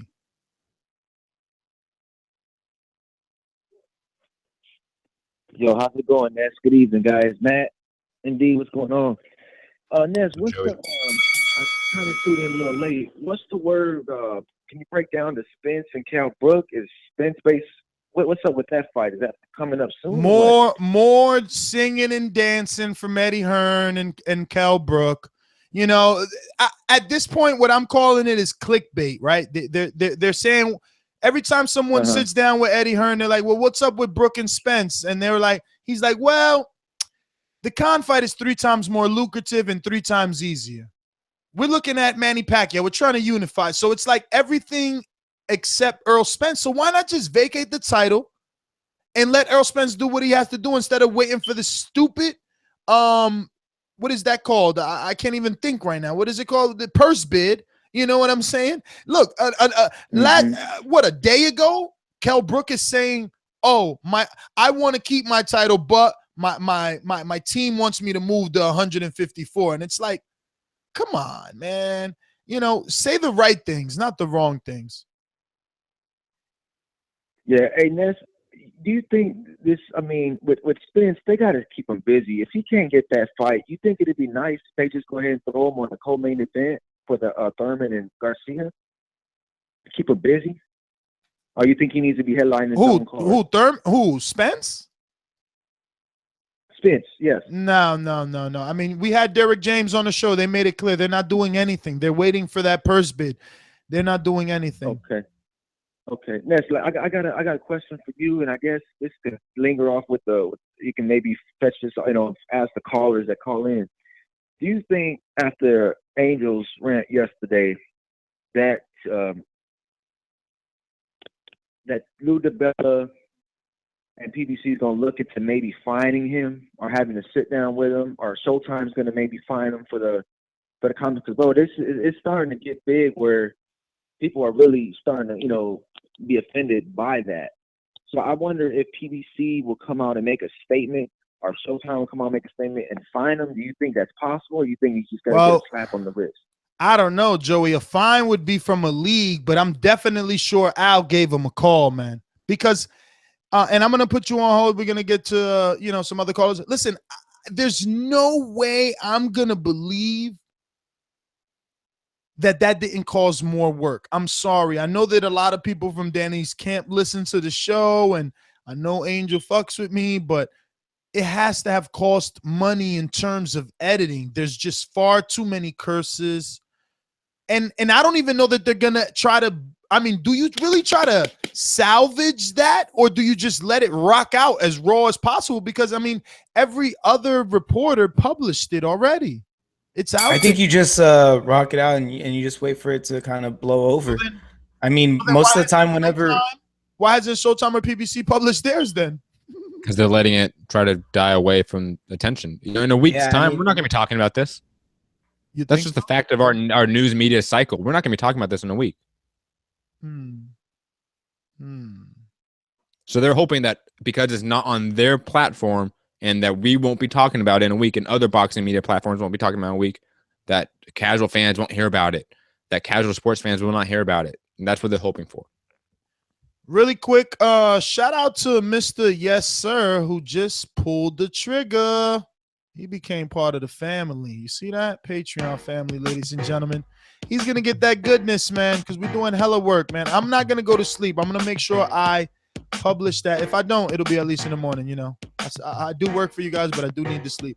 But I am going to put that film study that me, MD, and Matt did on Martin Murray and Golovkin. Very brutal fight, man. You know, I never watched that one, but the one time when it was live, and holy shit, going back and watching it. This is going to be interesting to watch Golovkin and Jacob fights up until the fight. And we're also doing that on Patreon for Keith Thurman and Danny Garcia. We're going to go back and do that. We got Joshua from Oregon. No, it's Josue from Oregon. Remember, Josh is from New Orleans. Yeah. Oops, Josue from Oregon. Supposed to say Lower Oregon, by the way. Yo, what up, guys? What up, Ness? Yeah. Well, yo, what up, guys? What up, Ness? Real quick about the, Angel Garcia. I wanted to comment. I think we all need to stop being so sensitive. This is a fight. This is to promote a fight, and I'm all for it, man. I love the theatrics. I love the trash talking. It is part of the sport, and I say, don't be so sensitive, man. I mean, let's just have a good fight, and that's all I got. 90 seconds. All right, Jose, well, thanks for calling in. Listen, I want to remind all my Patreon listeners and subscribers to download the absolutely free app. Let me tell you something, okay? It's not a gimmick to have you have another app on your phone. It is really, truly a way to stay 100% connected. Like, if you ever wanted to ask me a question, it's really the simplest way to do it, because I respond to the Patreon like it's text. The way that they set it up, it's beautiful. 60 Plus, seconds. we're forever posting in there. And like I said, it's so much exclusive content. It's just simpler for you to receive it through the app. You can set up a little avatar, because we have obviously a really strong, thriving community there that talks and decides on topics and things that we're going to do, not only for the show, but other things. So definitely download the absolutely free app on both iPhone and Android. And while you're doing that, download Shannon Briggs' absolutely free game on Android and iPhone. It's called Clash of Champs. You could get it absolutely free. So if you're, off in traffic not in traffic, I don't want you dying on me. I'd rather you continue listening to the show and don't download his game than die in traffic. But when you're not in traffic and you want to play some iPhone or Android games, you could totally download Shannon Briggs' Clash of Champs games and, play. And since you're on that app store, don't forget, we all score fights around here. I mean, everybody wants to be a hipster like Matt. Sometimes not a full-blown, full-time hipster, but, you want to have your scorecard. You want to know what fight you scored and how you score it. How'd you come to that outcome? You never know the day that you're going to call in. Remember, I'm infamous for saying, where's your scorecard? So go ahead and download the Throwdown scoring app, and you can just always score the fights, not only live and get CompuBox stats, but keep them there for future, to have records. I also use the Box Nation, so if you want to use that one, it's not the best because they only fucking cater to the UK fights, but whatever, they let you add in any extra fights. I'm not forgetting anything. Again, Mr. Yes Sir, shout out to you and everyone else on the Patreon train and everyone else that called in. I want to give you guys all, and obviously, a round of applause. Monster Piece as well. I don't know, man. We're going to have to do something special for Monster Piece this year at the appreciation, man, for her hard work as a producer. We're going to be making sure we get Matt out here. As soon as we get that number locked in, we're going to solidify Matt and Steven coming out. Whose number are we talking? Oh, okay. Sorry, guys. All right. That's El Dude. Oh, my God. You guys are calling in, but you hear the beat. I'm sorry, El Dude. It's late on the East Coast, man. We got to go. Listen. Once you hear that music playing, that's us signing off. Steven's got a girl. His girl's waiting. She's probably looking at him right now like, babe, you said 10. Actually, she's at work, and I got to get dinner ready before, There you go. So I am your host, Nestor Gibbs. You can find me on Instagram, Twitter, and obviously Patreon. Hit me up at NesGto. You can find my co-hosts and co-producers and know everybody. MD's not here, but you can find them at BoxingMD. What is it, 1? Yeah, something like that. Who cares? I'll represent for MD. It is BoxingMD1 on. Go follow MD. He's real fun to follow. And watch out, because him and Matt go back and forth on Twitter all the time. It's amazing. It's when I'm bored at work, it's a great way to help time go by. Oh, that makes me so happy. Why don't you like this stuff, Steven? You don't like it. You just look at it. No, I like the comments, but I have to be specific on which one I like because I only like who's ever made the best point so far in the conversation. You'll notice I only like every other one. It's the good points I like. Like what? I'm so lost right now. Like we talk politics. Like we talk anything. Like me and MD argue about everything in life. So if you just want to see me and MD argue, go on Twitter. Yeah. Believe me, sometimes you guys have me wrapped up in your thread of debates. You must get so upset. No, there was absolutely no talk of the David Lemieux press conference. You see that? It was all in Canada by itself, you know. I haven't seen it. Shout out to my guy. I've seen pictures. Yeah, I posted a few. Lemieux looks like a pirate. My guy in Canada, you know, he sent me a few. Thank you for doing that so much. I should at least shout out his Twitter and shit. Let me look if I can find it here. Jeez Louise, I'm never prepared for these things. I like that Lemieux is taking shots though on Instagram. I like that. That's they both weird. Yeah, but we'll see. You guys already did a show on it, so people need to go back to listen to it. Well, I thought I was gonna have it, and I don't. Let me see. Maybe it's he sent it to the Boxing Voice account, and I'm all like, yeah, there you go. All right. So his name on Twitter is @BoxingTownQC. He's from Quebec, and obviously, you know, he reports out there. So he had did some good extensive coverage on the David Lemieux and Curtis Stevens press conference that was out there today in Canada, and sent us a few pictures we posted on Instagram. You could definitely check those out. Like I said, I'm your host, Nestor Gibbs. Find me on Instagram and Twitter @NesGto. Don't forget to RSVP your tickets for the TBV 3rd Appreciation Night. It's going to be a special one, ladies and gentlemen. I'm telling you, it was, March 4th marks the first day of our first ever podcast. And ironically, that day also is the first guest we ever had, which was Danny Garcia. That's spooky right there. That's spooky. He's fighting that day when you guys are doubting him. It's spooky. But he's losing. Yo, Matt, you know why I'm happy? Why? Because you're going to be here to swallow those words. Don't you worry about it. It's okay. I know you don't like taking crow nests, but I think you have a worse record right now than I do. Actually, what is the record? Actually, what's it? Who's got 2 L's? You got 2. Yeah, Ness, you got 2 for Gervonta Davis beating Pedraza, and the other one for Kitrov losing to Aleem. And Matt, we count that as crow. We count that as crow too. If you don't the call DeGale draw. Oh, the draw's the crow. Yeah, nobody you called got the crow, so that's 3.